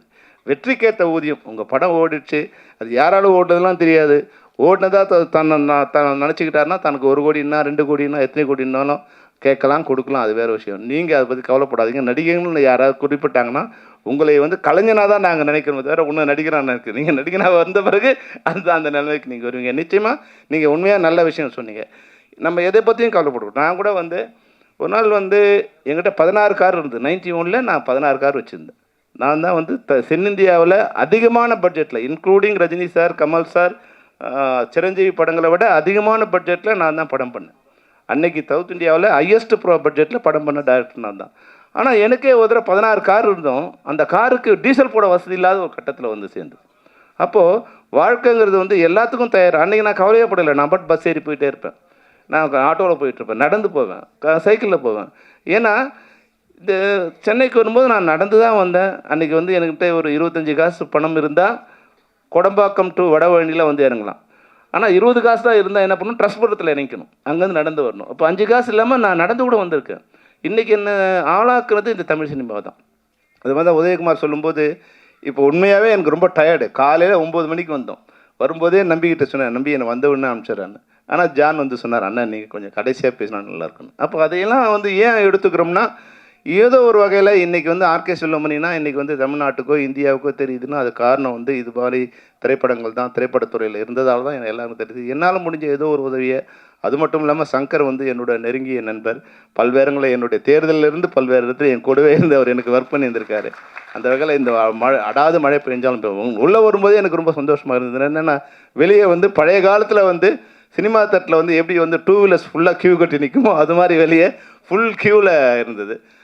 அது உள்ளே வரும்போது எனக்கு சந்தோஷமாக வந்து மேடையிலையும் வந்து நிறைய நண்பர்கள் உங்களுக்காக வந்திருக்காங்க. அப்போ தயாரிப்பாளர்கள் அவங்களுக்கு தெரிஞ்சிருக்குமா இல்லையான்னு தெரியல. ஏன்னா வந்தவங்கள பாதி பேருக்கு மேலே உனக்காக தான் வந்திருப்பாங்கன்னு நினைக்கிறேன். ஏன்னா உன்னோட நட்பு அது மாதிரி, உன்னோட கமாண்டிங்கும் இருக்குது, உன்னோட தொழில் திறமையும் நல்லா இருக்குது. இந்த படம் நிச்சயமாக மிக பிரம்மாண்டமான வெற்றியிடம். அந்த வெற்றிக்கு என்னுடைய அச்சாரமான வாழ்த்துக்களை தெரிவித்துக் கொள்கிறேன். சுரேஷ் பாலா வந்துட்டாரா? அடா okay, all the best Suresh Bala. இந்த படத்தை பார்த்த ஒரு கேரக்டராக நான் இங்கே நிற்கிறேன்.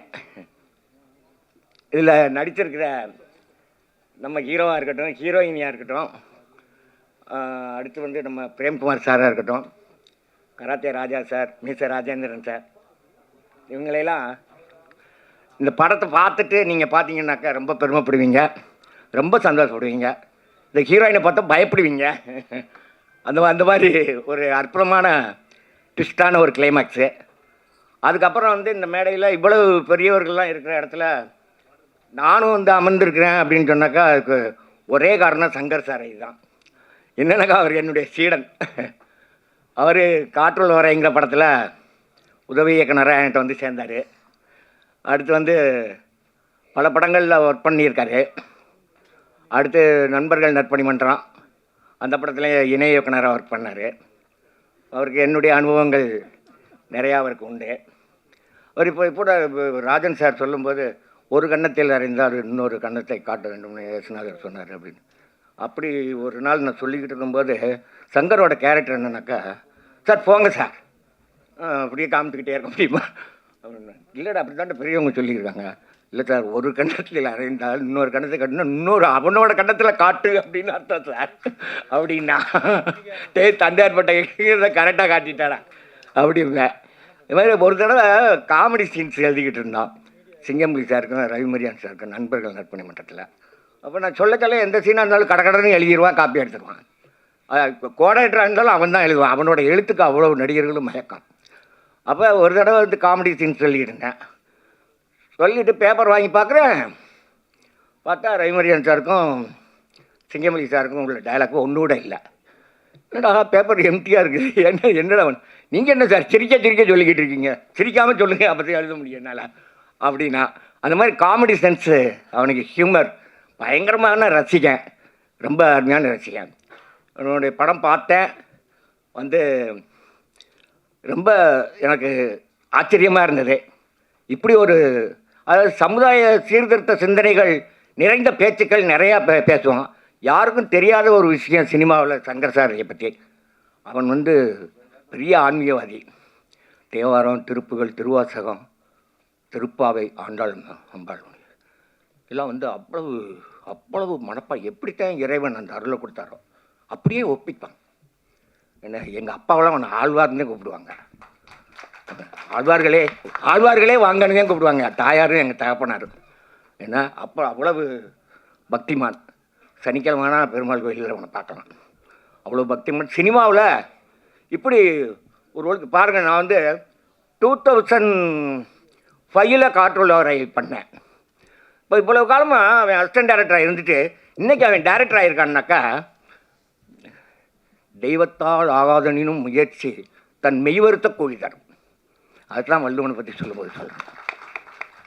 அவன் தெய்வத்தை வேண்டான், ஆனால் முயற்சி அவன் விடலை.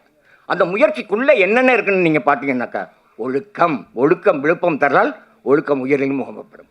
அந்த ஒழுக்கம் இருக்குது, எந்த பேட் ஹேபிட்ஸும் இல்லை. அதுதான் அவனுக்கு ஆயுளை கொடுத்துருக்கு, ஆரோக்கியத்தை கொடுத்துருக்கு. அதனால தான் சாதனை பண்ண முடியுது. சாதனையாளர்கள் எல்லாரும் தப்பான ரூட்டில் போகாமல், இப்போ ஒன்றும் இல்லை, இப்போ நம்ம புரட்சி தலைவர் படத்தில் பல்லாண்டு வாழ்கன்னு ஒரு படம். முதல்ல எடுக்கவுமே அதனுடைய கதை என்ன?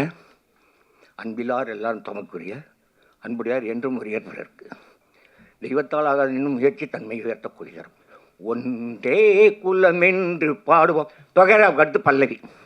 இதுதான் சார் கதை, ஜெயிச்சிருக்கு.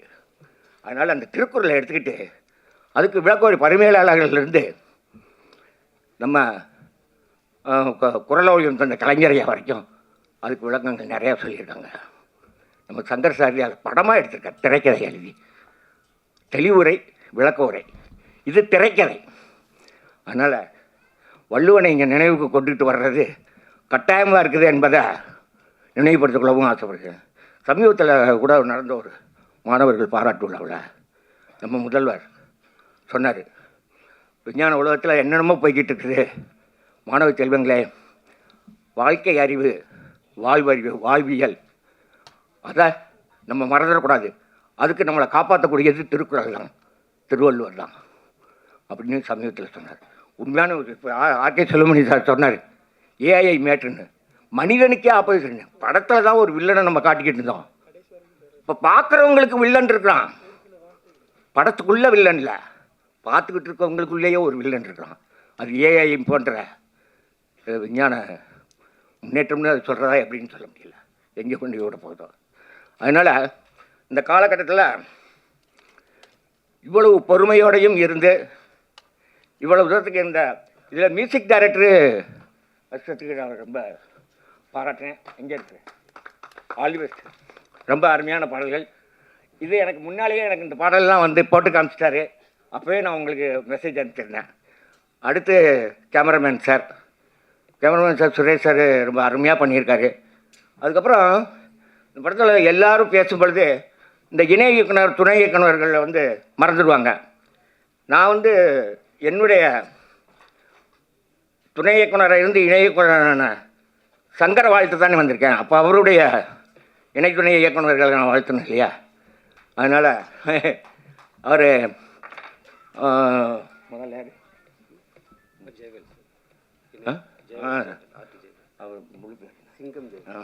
சிங்கம் ஜெயவேல், தம்பி சிங்கம் ஜெயவேல் அவர்களுக்கும், அடுத்து வந்து அருணகிரி அவர்களுக்கும், அடுத்து வந்து செந்தில்குமார், அது பிரீத்தி மாது அவர்களுக்கும், இன்னும் கூடிய சீக்கிரம் இந்த படம் ரிலீஸ் ஆச்சுனாக்கா சங்கருக்கு நிறையா படம் வரும். சங்கர் கால் சீட்டு இல்லாதவங்கெல்லாம் உங்கள்கிட்ட தான் வருவாங்க என்ன. அதனால் நீங்கள் கூடிய சீக்கிரம் நாச்சியப்பன், தம்பி நாச்சியப்பன், நாங்களாம் நாச்சியப்பன் நம்மள்டையும் ஒர்க் பண்ணார் என்ன, உங்கள்கிட்ட தான் வருவாங்க. இது மாதிரி புரட்சிகரமான சமுதாய சீர்திருத்த சிந்தனைகளோடு உள்ள படங்கள் எடுக்கணும். அதுக்கு ஐயா ராஜேந்திரன் மாதிரி, ஷைகுமார் அவர்கள் மாதிரி ப்ரொடியூசர்கள் ஆண்டோர் நல்லால் அவங்களுக்கெல்லாம் கிடைக்கணும், எல்லோரும் படம் பண்ணணும் அப்படின்னு மனமாற வாழ்த்தி இந்த படம் மாபெரும் வெற்றியடைய எனது மனப்பூர்வமான வாழ்த்துக்களை தெரிவித்துக் கொண்டு விடைபெறுகிறேன். நன்றி, வணக்கம். 2000 வருஷத்துக்கு முன்னாடி நம்ம பார்த்தோன்னா உலகமே ஒரு இருளில் இருக்கும்போது உலகத்துக்கு வந்து 1330 குறள்கள் வழியாக உலகத்துக்கு ஒரு வெளிச்சம் கொடுத்தது வந்து நம்ம திருவள்ளுவர்.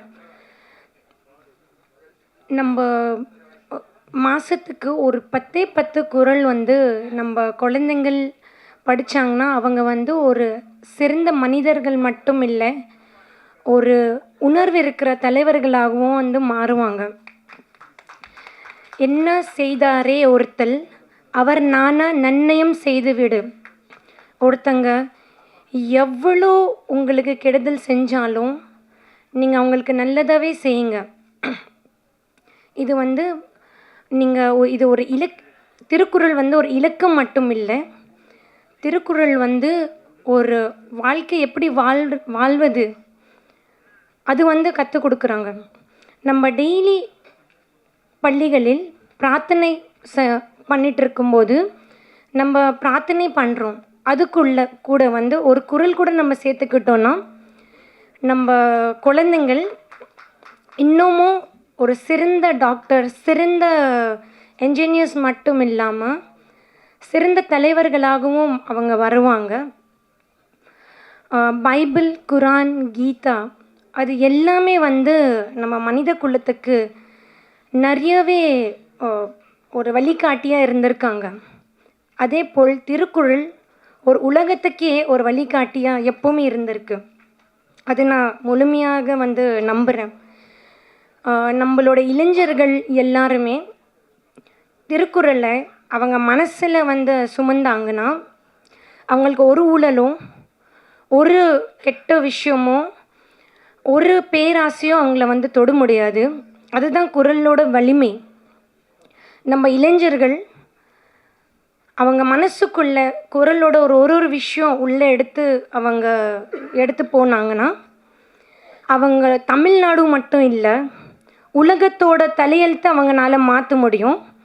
ஸோ இந்த படத்தில் வந்து ரொம்ப பியூட்டிஃபுல்லாக வந்து டைரக்டர் சாரதி அவர்கள் வந்து பேசியிருக்காங்க. தயாரிப்பாளர், இந்த க்ரூ மெம்பர்ஸ்க்கு என்னோட மனமார்ந்த வாழ்த்துக்கள். ஜான் சார் ரொம்ப நன்றி இந்த வாய்ப்பு கொடுத்ததுக்கு. தேங்க்யூ. நான் ஃபஸ்ட்டு வந்து கடவுளுக்கு நன்றி தெரிவிச்சுக்கிறேன். ஏன்னா சினிமான்றது நிறைய பேர் சொல்லிட்டாங்க, என்ன பேசணும்னு தெரியல, ஒரு பிளாங்க் ஆகிட்டேன் நான். பிகாஸ் வார்த்தைகள் வந்து நிறைய விஷயங்கள் நிறைய பேர் ஷேர் பண்ணியிருந்தாங்க. கடலுக்கு ஏன் நன்றின்னா, நமக்கு வந்து ஒரு நல்ல அப்பா அம்மா, நல்ல ஃபேமிலி கொடுத்துருக்காங்க. நல்ல ஒரு இண்டஸ்ட்ரியில் வந்து பார்த்திங்கன்னா ஒரு நல்ல ஒரு இடத்துக்கு உண்டான ஒரு பயணத்தை இப்போ இல்லை, கிட்டத்தட்ட ஒரு 10-15 வருஷமாக நான் ஸ்ட்ரகிள் பண்ணிகிட்ருக்கேன். இப்போது சமீப காலத்தில் தமிழில் படங்கள் பண்ணிகிட்ருக்கேன். இந்த மேடை வந்து எனக்கு ரொம்ப ஒரு ஸ்பெஷலான மேடை. எதுக்குன்னா, என்னோடய முதல் படம் ஹீரோவை நடித்தது வந்து கருங்காலி இருக்கும். ஒரு 10 வருஷம் இருக்கும்னு நினைக்கிறேன், 10-12 வருஷம் இருக்கும். கலைஞம் சார் என்னை இன்ட்ரடியூஸ் பண்ணார் ஹீரோவா. ஆக்சுவலி பார்த்தீங்கன்னா அதுக்கு முன்னாடி இப்பி வாசு சார் தான் சைல்டு ஆர்டிஸ்டாக மணி சார் படத்தில் நான் ஒர்க் பண்ணேன். ஹீரோவை வந்து பார்த்தீங்கன்னா கலைஞம் சார். இதே இடத்துல தான் பாலு மகேந்திர சாரும் அமீர் சார் எல்லாருமே வந்து ஜெயம் ரவிலாம் வந்து இதே இடத்துல தான், அதே மாதிரி தான் ஃபுல்லாக இருந்தது. அதுக்கப்புறம் நான் சிவப்பு மனிதன் படத்தில் வந்து இதே மேடையில் தான் நாங்கள் சக்ஸஸ் மீட் செலிப்ரேட் பண்ணோம். ஸோ விஷால் அண்ணா, நான், திரு எல்லாருமே. அதுக்கப்புறம் உங்களெல்லாம் பார்த்ததில் வந்து ஜென்டில்மேன் 2 அந்த படத்தோட லான்ச்சில் கேடி குஜுமோகன் சார் படத்தில் ஹீரோவை நடிச்சிட்ருக்கேன். அப்போ உங்களெல்லாம் பார்த்தது ஆல்மோஸ்ட் 1 இயர் இருக்கும். அந்த படம் ஷூட்டிங் போயிட்டுருக்கு. ஸோ இந்த கேப்பில் வந்து பார்த்திங்கன்னா என்னோடய படம் வள்ளுவன். இந்த படத்தில் வந்து ஒரு எப்படி சொல்கிறது, ரொம்ப சந்தோஷம் ஒரு கதாநாயகனாக நடிக்கிறது. அதுக்கு ரொம்ப ரொம்ப ஹாப்பினஸ். அதுக்கு முதல்ல நான் சொன்ன மாதிரி கடவுளுக்கும், அப்புறம் என்னோடய ஃபேமிலி, அப்பா அம்மா, என்னோடய சிஸ்டர், என்னோடய பிரதரின்லோ, அவங்க குழந்தைங்க, அவங்க பையன் அங்கே உட்காந்துட்ருக்கார் அவருக்கு. அதுக்கப்புறம் என்னோடய டைரக்டர். ஸோ டைரக்டர் கூப்பிட்டு வந்ததுக்கு நான் ஃபஸ்ட்டு பர்சனலாக ஒரு தேங்க் பண்ணிக்கிறேன்.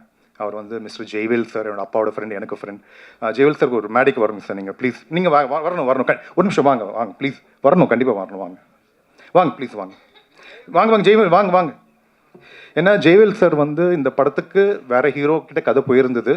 பட் அவர் சார் பிஸியாக இருந்ததுனால அவர் அப்புறம் என்கிட்ட வந்தது. நான் ஹைதராபாத்தில் ஒரு படம் ஷூட் பண்ணிகிட்டு இருக்கும்போது ஜெய்வேல் சார் தான் இந்த மாதிரி நம்ம தம்பி இருக்கான், ஸோ நம்ம பையன், ஸோ அப்படின்னு சொல்லி சங்கர் சார் கூப்பிட்டு வந்தார். ஒரே நிமிஷம், அவருக்கு நான் இந்த வாழ்த்துக்கு தெரிவிச்சுக்கிறேன்.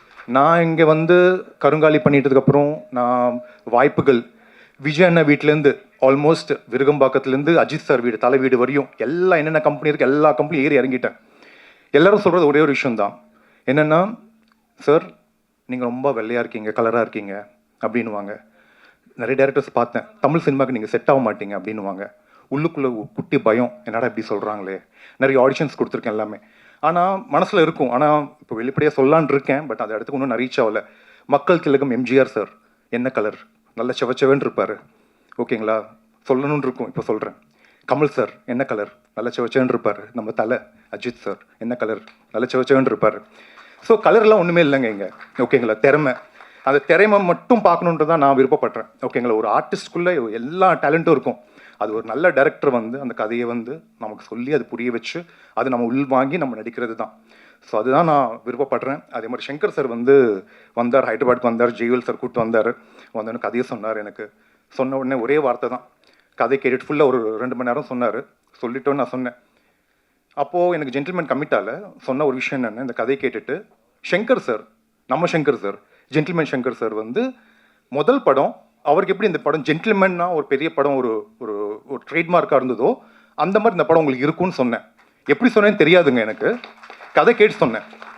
ஆனால் அப்போ எனக்கு ஜென்டில்மேன் கமிட்டால கேட்டு கொஞ்சம் சார் யாருன்னு தெரியாது, எனக்கு டைரக்ஷன் டீம் தெரியாது, கீரவாணி சார் தெரியாது, ரஹ்மான் சார் தெரியாது, அந்த டீம் யாருமே தெரியாது எனக்கு.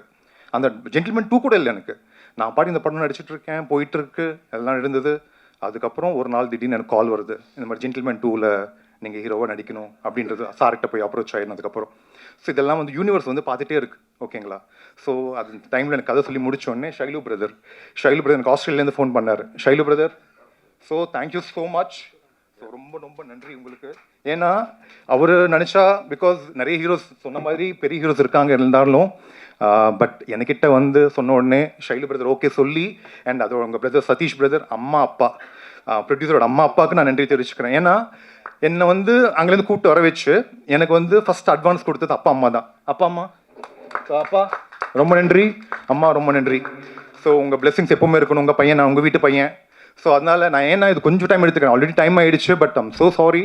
ஏன்னா ரொம்ப ஸ்ட்ரகிள் ஆகிட்டாங்க, ரொம்ப ஸ்ட்ரகிள். எந்த பேக்ரவுண்டும் இல்லை. அப்பா இதே வடப்பழனியில் தான் அம்பளி பொம்மான்னு இருக்கும், அதில் அப்பா ஆர்டிஸ்ட், பெயிண்டிங்லாம் பண்ணிகிட்டு இருந்தார். அதுக்கப்புறம் என்ன கமலா தியேட்டரில் விட்டு படங்களை பார்க்க வச்சு, படங்களை பார்த்துட்டு காலைல மதியானம் சாப்பிட்றதுக்கு வருவார், சாப்பிட்டுட்டு என்னை பிக்கப் பண்ணிவிட்டு இங்கே விட்டுருவார், தியேட்டரில் விட்டுருவார். படம் பார்ப்பேன். அப்படி தான் சின்ன வயசில் வந்து பக்கத்தில் ஏவிஎம் ஸ்டுடியோவில் எந்த படமே தெரியாது, குழந்தைச்சனமாக போய் நடிச்சிட்டேன். தெரியாது, வீட்டில் தேடிட்டு இருக்காங்க, எங்கே போயிட்டேன்னு தெரியல.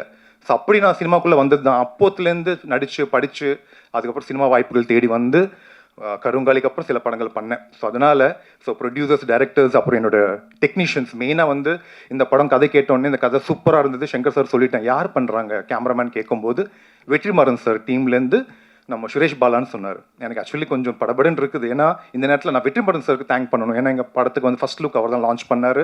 கலைப்புலி தானு சார், அவருக்கு நான் தேங்க் பண்ணணும், அவருக்கு லான்ச் பண்ணியிருந்தார். அப்புறம் லிங்கசாமி சார், போஸ் சார், அவருக்கு தேங்க் பண்ணணும். Cheran sir, director Cheran sir, அவருக்கு. தேனப்பன் சார் கூப்பிட்டோடனே பர்சனலாக வந்து அவரும் எங்களுக்கு சப்போர்ட் பண்ணார், தேனப்பன் சாருக்கும். ஸோ அதனால் இங்கே மேடையில் இருக்கிற எல்லா பெரியவங்களுக்கும், ஜாம்பவாங்கள் இருக்காங்க. ஸோ பேரரசு சார், ஆர்வி உதயகுமார் சார் எல்லாம் கிளம்பிட்டாங்க, நான் நேரம் கொஞ்சம் நாளதுனால. அதுக்கப்புறம் ஆர்கே செல்வமணி சார், ஸோ பெரியவங்க எல்லாமே இருக்காங்க, எல்லாம் ஆர்டிஸ்ட் எல்லாம் நடித்தவங்க எல்லாருமே.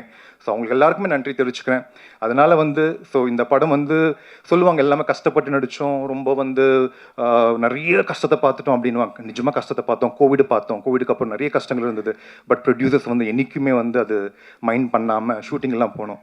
ஆக்சுவலி உயிர் கொடுத்து நடிப்பாங்க சொல்லுவாங்க, உயிர் கொடுத்து படம் எடுப்பாங்க. நிஜமாக உயிர் கொடுத்தாங்க நடித்தோம். ஏன்னா கதை சொல்லும்போது சில விஷயம் சொல்லிட்டு என்னை வந்து உயிர் போகிற அளவுக்கு ஒரு சில விஷயம்லாம் பண்ணி வச்சுருந்தாரு. இந்த இன்ட்ராகேஷன் சீன் பிரேமண்ணருக்கு தெரியும், ஒரு ட்ரம்மில் போட்டுட்டு, ஒரு ட்ரம்முக்குள்ளேயே பூராதுங்க உடம்பு, நம்ம கொஞ்சம் ஹெவியாக இருப்போம், கொஞ்சம் பில்லாம் பண்ணியிருந்தோம். ஒரு தண்ணி ட்ரம்மில் போட்டுட்டு அது வெளியில் வர முடியாது, அந்த ட்ரம்க்குள்ளே இறங்க முடியாது. ஃபர்ஸ்ட் ஆஃப் ஆல் அந்த ட்ரம்ல உட்கார வச்சுட்டு அதுக்குள்ளே ஸ்மோக்கு விட்டு அங்கே காலி ஆகிட்டேன் நான். அந்த சீன் பண்ணும்போது நான் முடிச்சுட்டாங்க, பிளான் பண்ணிட்டாங்க போல இருக்கேன் அப்படின்னு. அங்கே ஒரு வாட்டி காலி.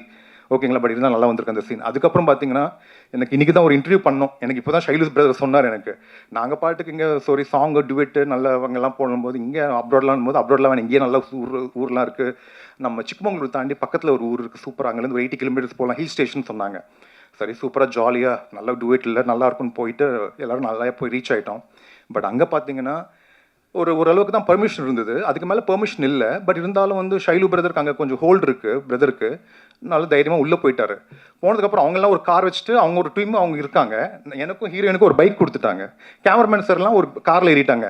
என்ன ஆயிடுச்சு, அது பாட்டுக்கு போயிட்டுருக்கு, சாங் அப்படியே போயிட்டுருக்கோம். ஒரு மலை மேலுக்குள்ளே போனதுக்கப்புறம் பார்த்தீங்கன்னா யாருமே காணும், கேமராமேன் சார் கார் காணும், இவங்க கார் காணும், நாங்கள் தனியாக ஆள் ஆகிட்டோம். அப்புறம் தான் சொல்கிறாங்க எனக்கு அதுக்கப்புறம் அங்கே இருக்கிற ஆள் சொல்கிறாங்க, இங்கே புலிகள்லாம் சுற்றிட்டு இருக்கோம் அப்படின்னாங்க. ஓகேங்களா? எங்களுக்கு தெரியாது, புலிகிட்ட மாட்டிகிட்டு இருந்திருப்போம். அதுக்கப்புறம் எனக்கு சொன்னது வந்து ஷைலு பிரதர் சொன்னார், ஆக்சுவலி புலியை பார்த்தாராம் இன்னைக்கு சொன்னார் எனக்கு. ஸோ இதெல்லாம் ஷாக்கிங்காக இருந்தது அந்த மாதிரி விஷயங்கள். ஸோ ரொம்ப ஒரு பர்சனல் எக்ஸ்பீரியன்ஸ் இந்த படம் எனக்கு. ஏன்னா ரொம்ப நாளுக்கு அப்புறம் இந்த தமிழ் படம் ப்ராப்பராக பண்ணிகிட்டு இருக்கேன். அதுக்கு அடுத்த படங்கள்லாம் இருக்குது, என் கூட வேலை செஞ்ச எல்லா ஆர்டிஸ்ட் டெக்னீஷியன்ஸ் எல்லாம் இருக்கும். அண்ட் அஸ்வத் பிரதர் கூப்பிட்ட உடனே நான் சொன்னேன் படத்துக்கு மியூசிக் யார் பண்ண போகிறான்னு கேட்கும்போது இன்னும் கன்ஃபார்ம் ஆகும்போது அஸ்வத் பிரதர் நல்லாயிருக்கும். என்ன எஃப்ஐஆர் படம் பண்ணார், பிரதருக்கு ஃபோன் பண்ணி பேசினோடனே பிரதர் சொன்ன, பிரதர் நான் கண்டிப்பாக பண்ணுறேன் பிரதர் அப்படின்னாரு. ஸோ அஸ்வத் பிரதருக்கும் அப்புறம் இந்த படத்துக்கு நான் கேட்டேன். ஸோ என்னால் முடிஞ்சது என்னென்னா மியூசிக் டைரக்டர் கன்ஃபார்ம் ஆகிடுச்சு, எடிட்டர்ஸ் பிரதர் எல்லாமே கன்ஃபார்ம் ஆகிடுச்சு. பிஆர்ஓ யாருன்னு கேட்கும்போது நம்மளுக்கு தெரிஞ்ச சார் பிரதர் இருந்தார், John sir please come up. So அவருக்கும் வாங்க அவர் எனக்கு ஒரு ஃபேமிலி ஃப்ரெண்ட் மாதிரி தான், ஒரு பிரதர் மாதிரி தான். ஜான் சாருக்கும் நன்றி. ஸோ இவங்க எல்லாருக்கும் நான் சப்போர்ட் தேங்க் பண்ணிக்கிறேன். அண்ட் எல்லாமே என்னோட அசிஸ்டன்ட் டைரக்டர்ஸ் எல்லாரும், அண்ட் நம்ம makeup department and fight masters அவங்க அசிஸ்டன்ட்ஸ் எல்லாருக்கும், அண்ட் கொரியோகிராஃபர்ஸ், டான்ஸ் கொரியோகிராஃபர்ஸ். அதே மாதிரி இந்த படத்தில் வந்து பார்த்திங்கன்னா நல்ல கண்டென்ட் இருக்குது அண்ட் ஒரு நல்ல சோஷியல் மெசேஜ் இருக்குது. ஸோ படம் பார்த்துட்டு ஃபுல் ஃப்ளெஜ்டாக நீங்கள் ஒரு சின்ன ஒரு பெயினோட தான் வீட்டுக்கு போவீங்க. ஃபஸ்ட்லேருந்து எப்படி வரும், இன்ட்ரெஸ்டிங்காக வரும். பிரதர் நல்லா பண்ணியிருக்காரு அந்த படம். பிரதரோட சப்போர்ட்டாக இருந்த ப்ரீத்தி சிஸ்டர், அவங்களோட சிஸ்டர் அவங்களும் நல்லா சப்போர்ட் பண்ணி எல்லாம் பண்ணியிருக்காங்க. ஸோ என்ன சொல்கிறது, பிரதர் சொல்லியிருக்காங்க ப்ரொடக்ஷனில் வந்து ஏன்னோ ஒரு பெரிய சின்ன படமாக அப்படி தான் ஆரம்பித்தாங்க. பட் இது வந்து பெரிய படமாக கொண்டு போயிட்டாங்க. ஸோ ஒரு பெரிய ஒரு எப்படி சொல்கிறது, பெரிய ஸ்கேலில் ஒரு கிராண்டியராக தான் இருக்குது இந்த படம். எந்த விஷயத்தில் இந்த சின்ன படமாக இருக்காது எனக்கு தெரிஞ்சு. ஏன்னா நீங்கள் படம் பார்க்கும்போது புரியும். ஸோ இந்த படம் நீங்கள் பார்த்துட்டு, அண்ட் அதே மாதிரி இந்த மார்னிங் ஷோ அப்படின்றது ரிலீஸ் வந்து அடுத்த மாதத்தில் வந்துடும் நினைக்கிறேன். ஐ திங்க் பிஸ்னஸ் எல்லாம் போயிட்டுருக்கு. நீங்கள் தயவு செய்து என்னென்னா புது ஹீரோ, புது டைரக்டர், புது ப்ரொடியூசர் அப்படிலாம் பார்க்காதீங்க. ட்ரைலர் பாருங்கள், பார்த்து நிறைய பேருக்கு ஷேர் பண்ணுங்கள். அந்த மார்னிங் ஃபஸ்ட் ஷோ, அந்த மார்னிங் 11 o'clock வர்ற ஷோக்கு வந்து நீங்கள் ஜஸ்ட் சும்மா வந்து பாருங்கள். ஏன்னா வந்து பார்த்தீங்கன்னா அந்த மார்னிங் ஷோ ஃபுல்லானது தான் அடுத்தடுத்த ஷோஸ் வந்து ஃபில் ஆகும். ஐ மீன் ஃப்ரைடே, சாட்டர்டே, சண்டே அந்த 3 நாள் தான் எங்களோட கெரியரே வந்து டிசைட் ஆகிருக்கும். அதனால் நீங்கள் வந்து ஏன்னா ஓடிடியில் பார்த்துக்கலான்னா அப்படின்றது இருக்குது. கண்டிப்பாக ஓடிடியில் பாருங்கள். பட் தியேட்டரில் பார்த்துட்டதுக்கப்புறம் ஓடிடியில் பாருங்கள். அதை நான் ரிக்வெஸ்ட் பண்ணிக்கிறேன். அண்ட் யாரையாவது நம்ம மறந்துட்டேன்னா மன்னிச்சுருங்க. ஏன்னா இந்த படத்தில் வந்து கொஞ்சம் நஞ்சம் என்ன சொல்கிறது, ஸ்ட்ரகிள் கிடையாது, நிறைய ஸ்ட்ரகிள் பார்த்தாச்சு. அண்ட் நிறைய இஷ்டத்தோட லவ் பண்ணியிருக்கோம். அண்ட் வேறு யார், எல்லாருக்கும் ரொம்ப ரொம்ப நன்றி. And heroine ஆஷ்னா, so you are so wonderful co artist. நான் நினச்சேன் ஹீரோயின் கேட்கும்போது ஆஷ்னான்னு சொன்னாங்க. She is wonderful co artist. நல்ல தமிழ் அந்த வந்து எல்லாமே டயலாக்ஸ் எல்லாமே ப்ராப்பராக கற்றுக்கிட்டு எல்லாமே பண்ணாங்க. அந்த பிரேம் அண்ணா அண்ட் உங்களோட நடித்தது வந்து ரொம்ப ரொம்ப ஹாப்பியாக ஃபீல் பண்ணுறேன்னா, because you are marvellous actor. நான் நிறைய படங்கள் பார்த்துட்ருக்கேன் உங்களுது. அண்ட் அதே மாதிரி ராஜன் சார், அந்த அண்ணன், அப்புறம் இந்த இன்ஸ்பெக்டர் நடித்தவங்க எல்லாம் அதர். அப்புறம் ஷைலு பிரதர் வந்து ப்ரொடியூசர் மட்டும் கிடையாது, இவர் கலக்குன்னு ஒரு வில்லன் கேரக்டர் பண்ணியிருக்காரு. நீங்கள் பார்க்க போகிறீங்க. மிரட்டியிருக்காரு, லுக்கெல்லாம் மாற்றிட்டாரு. லாங் ஹேர் இருந்தது. பிரதர் வந்து இப்போ நல்லா ஸ்மார்ட்டாக ஹீரோ நடிக்க போகிறாருன்னு நினைக்கிறேன். அடுத்த படத்தில் மறந்துடாதீங்க பிரதர் என்ன. ஸோ ஐ திங்க் அவரே ஹீரோ நடிச்சிருவாருன்னு நினைக்கிறேன். அந்த மாதிரி ரெடி ஆகிட்டாரு. ஸோ நல்ல லாங் ஹேர்லாம் வச்சுருந்தார். பாஸ்கர் அண்ணன் ரொம்ப நன்றின்னு. பாஸ்கரன் நாங்கள் ஒயிட் போட்டிருக்காரு பார்த்தீங்களா, அவர் தான் எங்களை ஃபுல்லாக தலைமை தாங்கினது. அதே மாதிரி Bala brother, producer Bala brother, எல்லாருக்கும் நன்றி. அண்ட் எல்லாருக்குமே நான் யாராவது மறந்துருந்தால் மன்னிச்சிருங்க. இந்த வாய்ப்பு கொடுத்த எல்லாருக்கும் நன்றி. அண்ட் ப்ரெஸ் அண்ட் மீடியா, உங்கள் சப்போர்ட் எனக்கு எப்போவுமே இருக்கணும். ஏதாவது தவறாக பேசினா மன்னிச்சிருங்க. Thank you so much. Love you all. Bye. நம்ம நிறைய ஆடியோ ரிலீஸ் போயிருக்கோம். ஆனால் இவங்களோட வலி தெரியுது. நிச்சயமாக அந்த வலிக்கு ஒரு நல்ல வெற்றி கிடைக்கணும் என்று நான் இறைவனை வேண்டிக்கிறேன்.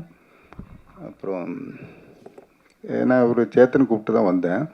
இது ஒன்றும் இல்லை, நம்ம இந்த இது மாதிரி தான் நம்ம பீஸான்னு நினைக்கிறேன். பீஸா படம் இதில் இருக்கிற எல்லாருமே இன்றைக்கி இன்ட்ரடியூஸ் ஆகுறாங்க. அந்த டைம் தான் நான் ப்ரொடியூசர் கவுன்சிலில் செக்ரட்டரியாக இருந்தேன். அப்போ இதே மாதிரி தான் இருந்தால் இன்றைக்கி பார்த்தீங்களா ஒரு விஜய் சேதுபதி, அதில் இருக்க எல்லாருமே ஹிட் ஆகிட்டாங்க. அது மாதிரி இந்த படத்தில் நடித்த எல்லாரும் சரி, படத்தோட தயாரிப்பாளரும் சரி, வேலை பார்த்த அத்தனை பேருக்கும் பேரும் புகழும் கிடைக்கணும்னு எல்லாமே இறைவனை வேண்டி விடைபெறுகிறேன். நன்றி. இயக்குனர் சங்கர் சாரதி நிறைய பேர் ஆடியோ லான்ச்சுக்கு கூப்பிடுவாங்க, ஒருவோட கூப்பிடுவாங்க.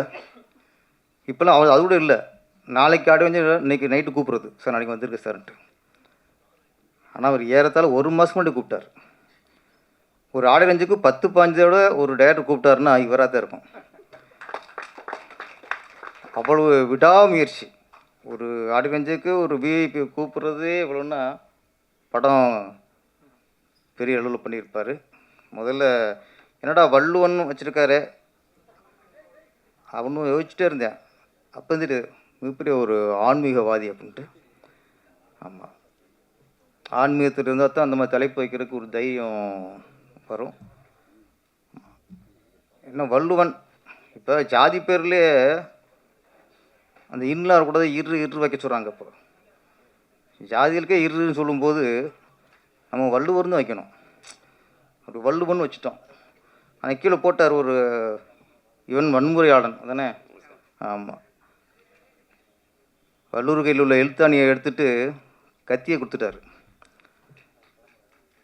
இப்போ உள்ள சூழ்நிலை திருவள்ளுவர் இருந்திருந்தால் அவர் கத்தி எடுத்திருப்பார். ஏன்னா அவ்வளோ அநியாயம், அவ்வளோ அக்கிரமம், எங்கே பார்த்தாலும் கொலை கற்பழிப்பு.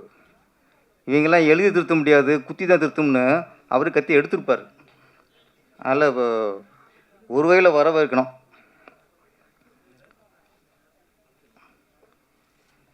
சில வருஷத்துக்கு முன்னாடி இப்போ பார்த்தா நீங்கள் வள்ளுவன் ஃபஸ்ட்டு டைட்டில் வச்சு உங்களுக்கு பாராட்டுறேன் முதல்ல.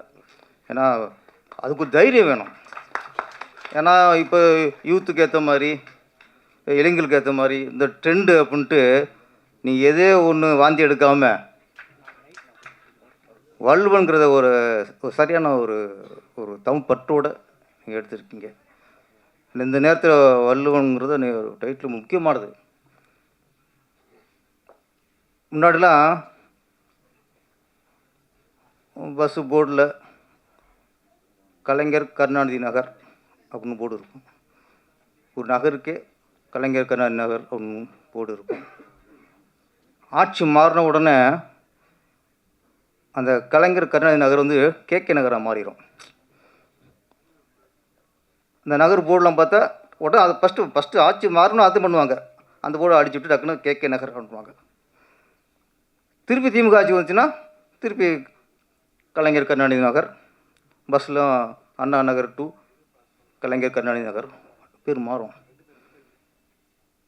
அப்புறம் ஒரு ஆட்சி வரும்போது அரசு பஸ் எல்லாம் பச்சை பெயிண்ட் அடிச்சிருவாங்க. எல்லாம் அது ஒரு ராசி பச்சை பெயிண்ட் அடிச்சிருவாங்க. அப்புறம் ஆட்சி மாறும். டக்குன்னு உடனே மாறுறது பஸ் கலர் தான். நாட்டில் மாற்றங்கள் மாறுதோ இல்லையோ பஸ் கலர் மாறும். சரி பஸ்ஸோடு போச்சு பார்த்தா ஒரு ஒரு நகரோட பேரோட போச்சுன்னு பார்த்தா கடைசியில் இந்த அரசியல் கையில் மாட்டினது திருவள்ளூர் தான். அவராட்டுக்கு வெள்ளை வேட்டி கட்டிக்கிட்டு இதில் ஒரு பட்டையை போட்டு ஒரு எடுத்தானியை வச்சுட்டு ஓடச்சி வச்சுட்டு உட்காந்துருந்தார். ஒரு ஆட்சி வருது. வந்த உடனே எங்கே லஞ்சத்தை ஒழிப்போம், மற்ற ஒழிப்போம் இல்லை, திருவள்ளூர் நெத்தியில் பட்டை அரிச்சில் அதை அழிச்சாங்க. ஃபஸ்ட்டு ஒரு முக்கியமானதில் இப்போ அதை அழிச்சிட்டாங்க. அதை அழிச்சிட்டு நெத்தியை மூலியாக்கி உட்கார வச்சிட்டாங்க திருவள்ளுவரை. அப்புறம் இந்து பற்றாளர் வராங்க. இவங்க என்னடா திருவள்ளுவர் நெத்தியில் பட்டை அழிச்சிட்டாங்களேன்ட்டு இவங்க. அப்போது நெத்தியில் மட்டும்தான் பட்டை இருந்துச்சு. இவங்க என்ன பண்ணாங்க, திருவள்ளுவருக்கு நெத்தியில் நெஞ்சில் இங்கே ஒரு பட்டை, இங்கே ஒரு பட்டை, இங்கே ஒரு பட்டை, கையில் 3 பட்டை, ஒரு பட்டை 7-8 பட்டை ஆகிப்போச்சு. வெள்ளை வெட்டியை காயை மாற்றிட்டாங்க. ஒரு அரசியல் கையில் ஆட்சி மாறினா பஸ் கலர் மாறலாம், ஏன் அங்கே திருவள்ளுவர் மாறுறாரு? அவரே இந்த பாடுபடுத்துறிய, அவர் என்ன பாவம் பண்ணார்? அப்போது அவர் திருப்பி வந்தார் வச்சுக்க, திருப்பி இவர் கையில் கொடுத்து கத்திரி தேவையில்லை, துப்பாக்கி தூக்கிடுவார். அவங்களா என்ன பாடுபடுத்துறிய? அந்த அளவுக்கு இன்றைக்கி திருவள்ளுவரே இந்த பாடுபடுத்திக்கிருக்கான். ஆனால் திருவள்ளுவருங்கிறது வள்ளுவன் பேர் வச்ச சங்கர் சாரதிக்கு என்னுடைய முதல்ல வாழ்த்துக்கள். அப்புறம் இன்னொன்று படத்தோட கதை. நான் ஃபஸ்ட்டு வந்தோடனே சார் ஆடியோ லான்ச்சுக்கு வரணும், அப்போ என்ன டைட்டில்னு கேட்டேன். வள்ளுவன் அப்படின்னாப்புல. நானும் ஆர்கே சொல்ல மாதிரி நானும் ஷாக்காயிட்டேன். வள்ளுவன் நான் அப்போ கேட்டேன், திருக்குறள் மாதிரி தெளிவுற மாதிரி ஒவ்வொன்றா பண்ண சொல்ல போடலான்ட்டு. இல்லை சார் அது இல்லை சார், நான் வேறு என்ன ஒரு வள்ளுவர் அந்த குறளுக்கு ஏற்ற அந்த குறளை வச்சுட்டு அது தகுந்த மாதிரி கதை பண்ணியிருக்கேன் சார். ஓகே, அப்போ நாட்டு சொன்னார் அவர், இந்த மாதிரி கொலா அரங்கில் கொல்றது தான் அரசனோட கடமை. உழவன் எப்படி பயிருக்கு இடையில வர களையை பிடுங்கினானோ அது மாதிரி கொலகாரன் கொல்றதும் ஒரு அரசனோட கடமை. அரசனை கொண்டா கொலகாரனை அரசன் கொள்ளலாம், அரசனை கொண்டு வந்தாங்கன்னா அப்படி நடந்துருக்குங்க நாட்டில். அப்போ அரசர்லாம் தெரியாமல் பண்ணிடுவாங்க. ஒரு பசுவோட கண்ணுக்குட்டியை அரசர் தேர்ல ஏற்றிட்டார், தெரியாமல் ஏற்றிட்டார். அரசர்கிட்ட முறையிட்டான், பசு முறையிட்டுச்சு, பையனை கொண்டுட்டான். அவன் அரசன். பையன் தப்பு பண்ணாலும் தண்டனை கொடுக்குறான்ல, அவன் அரசன். தப்பான புரிதல், தவறாக புரிஞ்சுக்கிட்டு கோவலனுடைய மரணத்துக்கு காரணம் பாண்டிய மன்னர். கண்ணை வந்து நியாயம் கேட்டா, நியாயம் தெரிஞ்சு வச்சாக நம்ம தப்பு பண்ணிட்டோமேனு நம்ம தப்பு பண்ணிட்டு தெரிஞ்ச அடுத்தனுடைய செத்துட்டான் பாண்டியம்மன். அவன் அரசன். அவன் பையன் கற்பழிச்சாலும் சரி, அவன் பையன் கொலை பண்ணாலும் சரி, பையனை காப்பாற்றுறதுன்னா அப்படி அரசன் இருக்க முடியாது. இன்றைக்கி நாடு அப்படி இருக்குது. ஒரு டைலாக், வீரியமான டைலாக் ட்ரெய்லரில், உங்ககிட்ட பதவி இருக்குது, பணம் இருக்குது, எங்கிட்ட சட்ட நுணுக்கம் இருக்குது. நம்ம 2 பேரும் சேர்ந்தா சட்டத்தையே விலைக்கு வாங்கலாம், ஏன் நீதிபதியே விலைக்கு வாங்கலாம். இந்த காலகட்டத்தில் இந்த டைலாக் சொல்கிறதுக்கு பெரிய தைரியம் வேணும் சார். இன்றைக்கி நீதிபதியை விமர்சனம் பண்ணு சொன்னாலும் உள்ளே வச்சுறாங்க. ஒரு வாட்ஸ்அப்பில் என்ன நீதிபதி பண்ணிட்டாரு அப்படின்னா, இந்த நீதிபதி சொல்லிட்டாரு தூக்கி போடு. நீதிபதி கடவுளா? அரசனே தப்பு பண்ணுறான், ஆண்டவனே தப்பு பண்ணுறான், நீதிபதி தப்பு பண்ண மாட்டாரா? நீதிபதி சொன்னால் அவனை தூக்கி உள்ளே வச்சுறது. அப்படி இருக்க காலகட்டத்தில் நீதிபதியே விலைக்கு வாங்கிறோன்னு ஒரு டைலாக்னா அதுக்கு இயக்குனர் பாராட்டணும், ஃபஸ்ட்டு பாராட்டணும். ஏன்னா எனக்கு அந்த டைலாக் கேட்டோன்னா எனக்கு பகீர்னுச்சு. நான் சிவகாசியில் ஒரு சீன் வச்சுவிட்டேன். ஆனால் அந்த பேசுகிற டைலாக் வந்து வக்கீல் பேசுகிற டைலாக் தானே? ஆமாங்க. சிவகாசியில் நான் வக்கீல் வந்து ஒருத்தருக்கு டீ வாங்கி கொடுத்துட்டார். நான் ஒரு நகைச்சுவைக்காக வச்சுவிட்டேன். படம் ரிலீஸ் ஆனதுக்கப்புறம் தமிழ்நாட்டில் எங்கெங்கெல்லாம் கோர்ட் இருக்கோ, திருச்சியில், தஞ்சாவூரில், மதுரையில், கும்பகோணத்தில், சென்னையில், செங்கல்பட்டில் எங்கெங்கெல்லாம் கோர்ட் இருந்துச்சோ அங்கெல்லாம் என் மேலே கேஸ் இருந்துச்சு. என்ன வக்கீல் சொல்லிட்டேன்ல, என் மேலே மட்டும் இல்லை, என் மேலே நான் டைலாக் எழுதுன்னு நான் நடித்த பாவத்துக்கு விஜய் மேலேயும் கேஸ் போட்டாங்க எல்லா கோர்ட்லேயும். அவர் ப்ரொடியூசர், அவர் பாவம் இந்த டைலாக் எழுதுன்னு தெரியாது, எடுத்ததும் தெரியாது, படம் பார்க்கும்போது பார்க்குறாரு. அவர் மேலே கேஸ், 3 பேர் மேலேயும் எல்லா கோர்ட்லேயும் கேஸ் இருந்துச்சு. அப்போ ஒரு வக்கீலை ஒரு நகைச்சுவை காட்டும்போதே எனக்கு எல்லா கோர்ட்லேயும் நம்மளுக்கு கேஸ் இருந்துச்சு. இந்த மனுஷன் ஒரு வக்கீல் வந்து நீதிபதியே விலைக்கு வாங்கலாம் அப்படின்னு ஒரு கருத்து சொல்கிறாருன்னா உண்மையிலே இவர் வந்து 100 பேரரசுக்கு சமம் சார். தைரியம் வேணும். ஏன்னா ஒரு டைரக்டருங்களுக்கு முதல்ல நாட்டுப்பற்று இருக்கணும் சார், நாட்டு மீது அக்கறை இருக்கணும் சார், மக்கள் மீது அக்கறை இருக்கணும் சார்.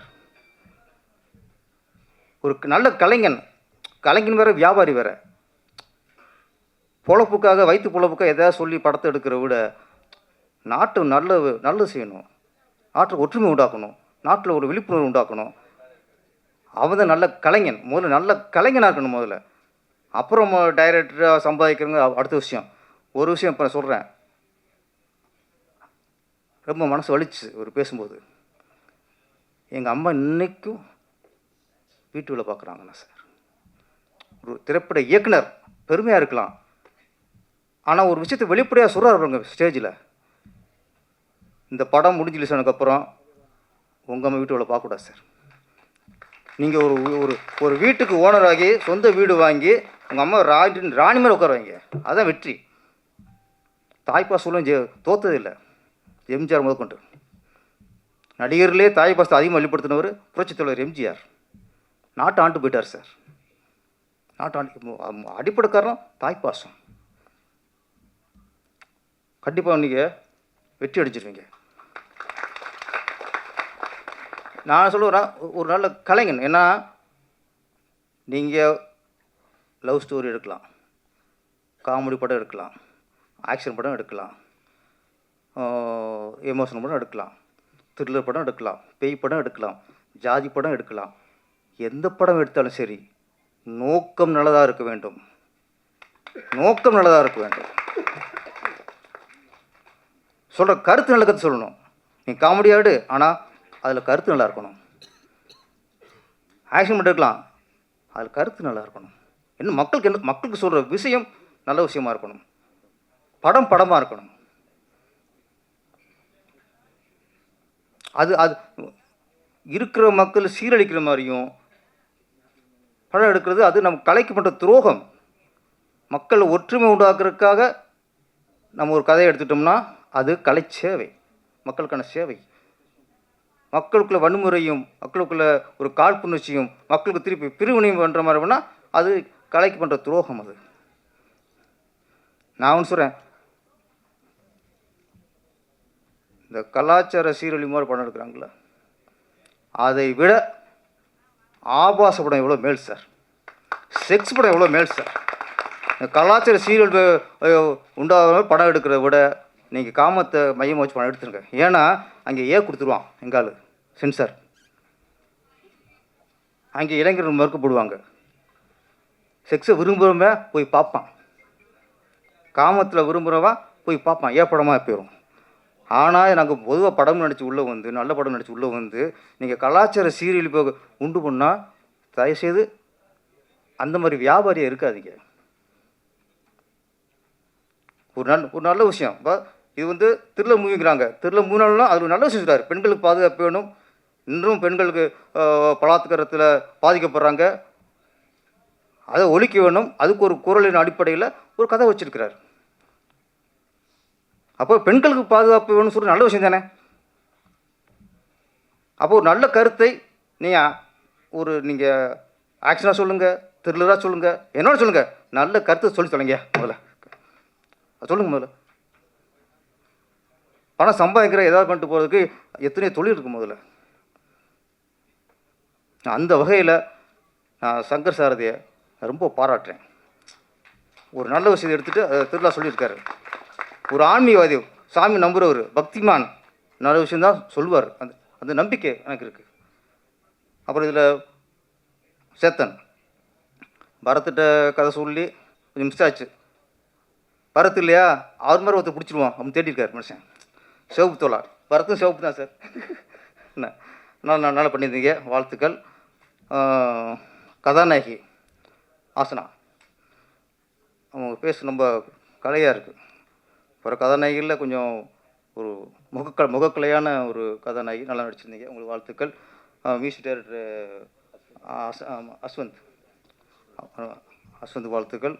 கேமரா நல்லா பண்ணியிருந்தார். வள்ளுவன் மிகப்பெரிய வெற்றி அடைய வேண்டும். ஏன்னா இது எல்லாரும் உண்மையாக உழைச்சிருக்காங்க, எல்லோரும் உண்மையாக உழைச்சிருக்காங்க. எனக்கு வந்து இதில் வந்து சும்மா ஒரு படம் எடுத்தோம் அதெல்லாம் இல்லை. இவரோட உழைப்பு, ப்ரொடியூசருடைய இன்வால்மெண்ட்டு, கதாநாயகன், கதாநாயகி, நடித்த வில்லன்கள் எல்லாருமே நல்ல இன்வால்மெண்ட்டோடு நடிச்சிருக்காங்கிற விஷயம் இந்த மேடையில் தெரிஞ்சுது. இவ்வளோ கூட்டம் வந்திருக்குல்ல, அதிலே தெரிஞ்சு போச்சு. ஏன்னா கொஞ்சம் மழை வந்தாலே பாதி பேர் மழையை காரணம் சொல்லி வராமல் போயிடுவாங்க. மழை அடித்தாலும் புயல் அடித்தாலும் எது வந்தாலும் இந்த வள்ளுவன் திரைப்படத்துக்கு ஆடியன்ஸுக்கு வரவேன்னு வந்தீங்க பாருங்க, உங்களுக்கு நன்றி. இதுவரை பொறுமையாக இருந்த நம்முடைய சகோதரர்களுக்கும் மீடியாக்களுக்கும் நன்றி, வணக்கம்.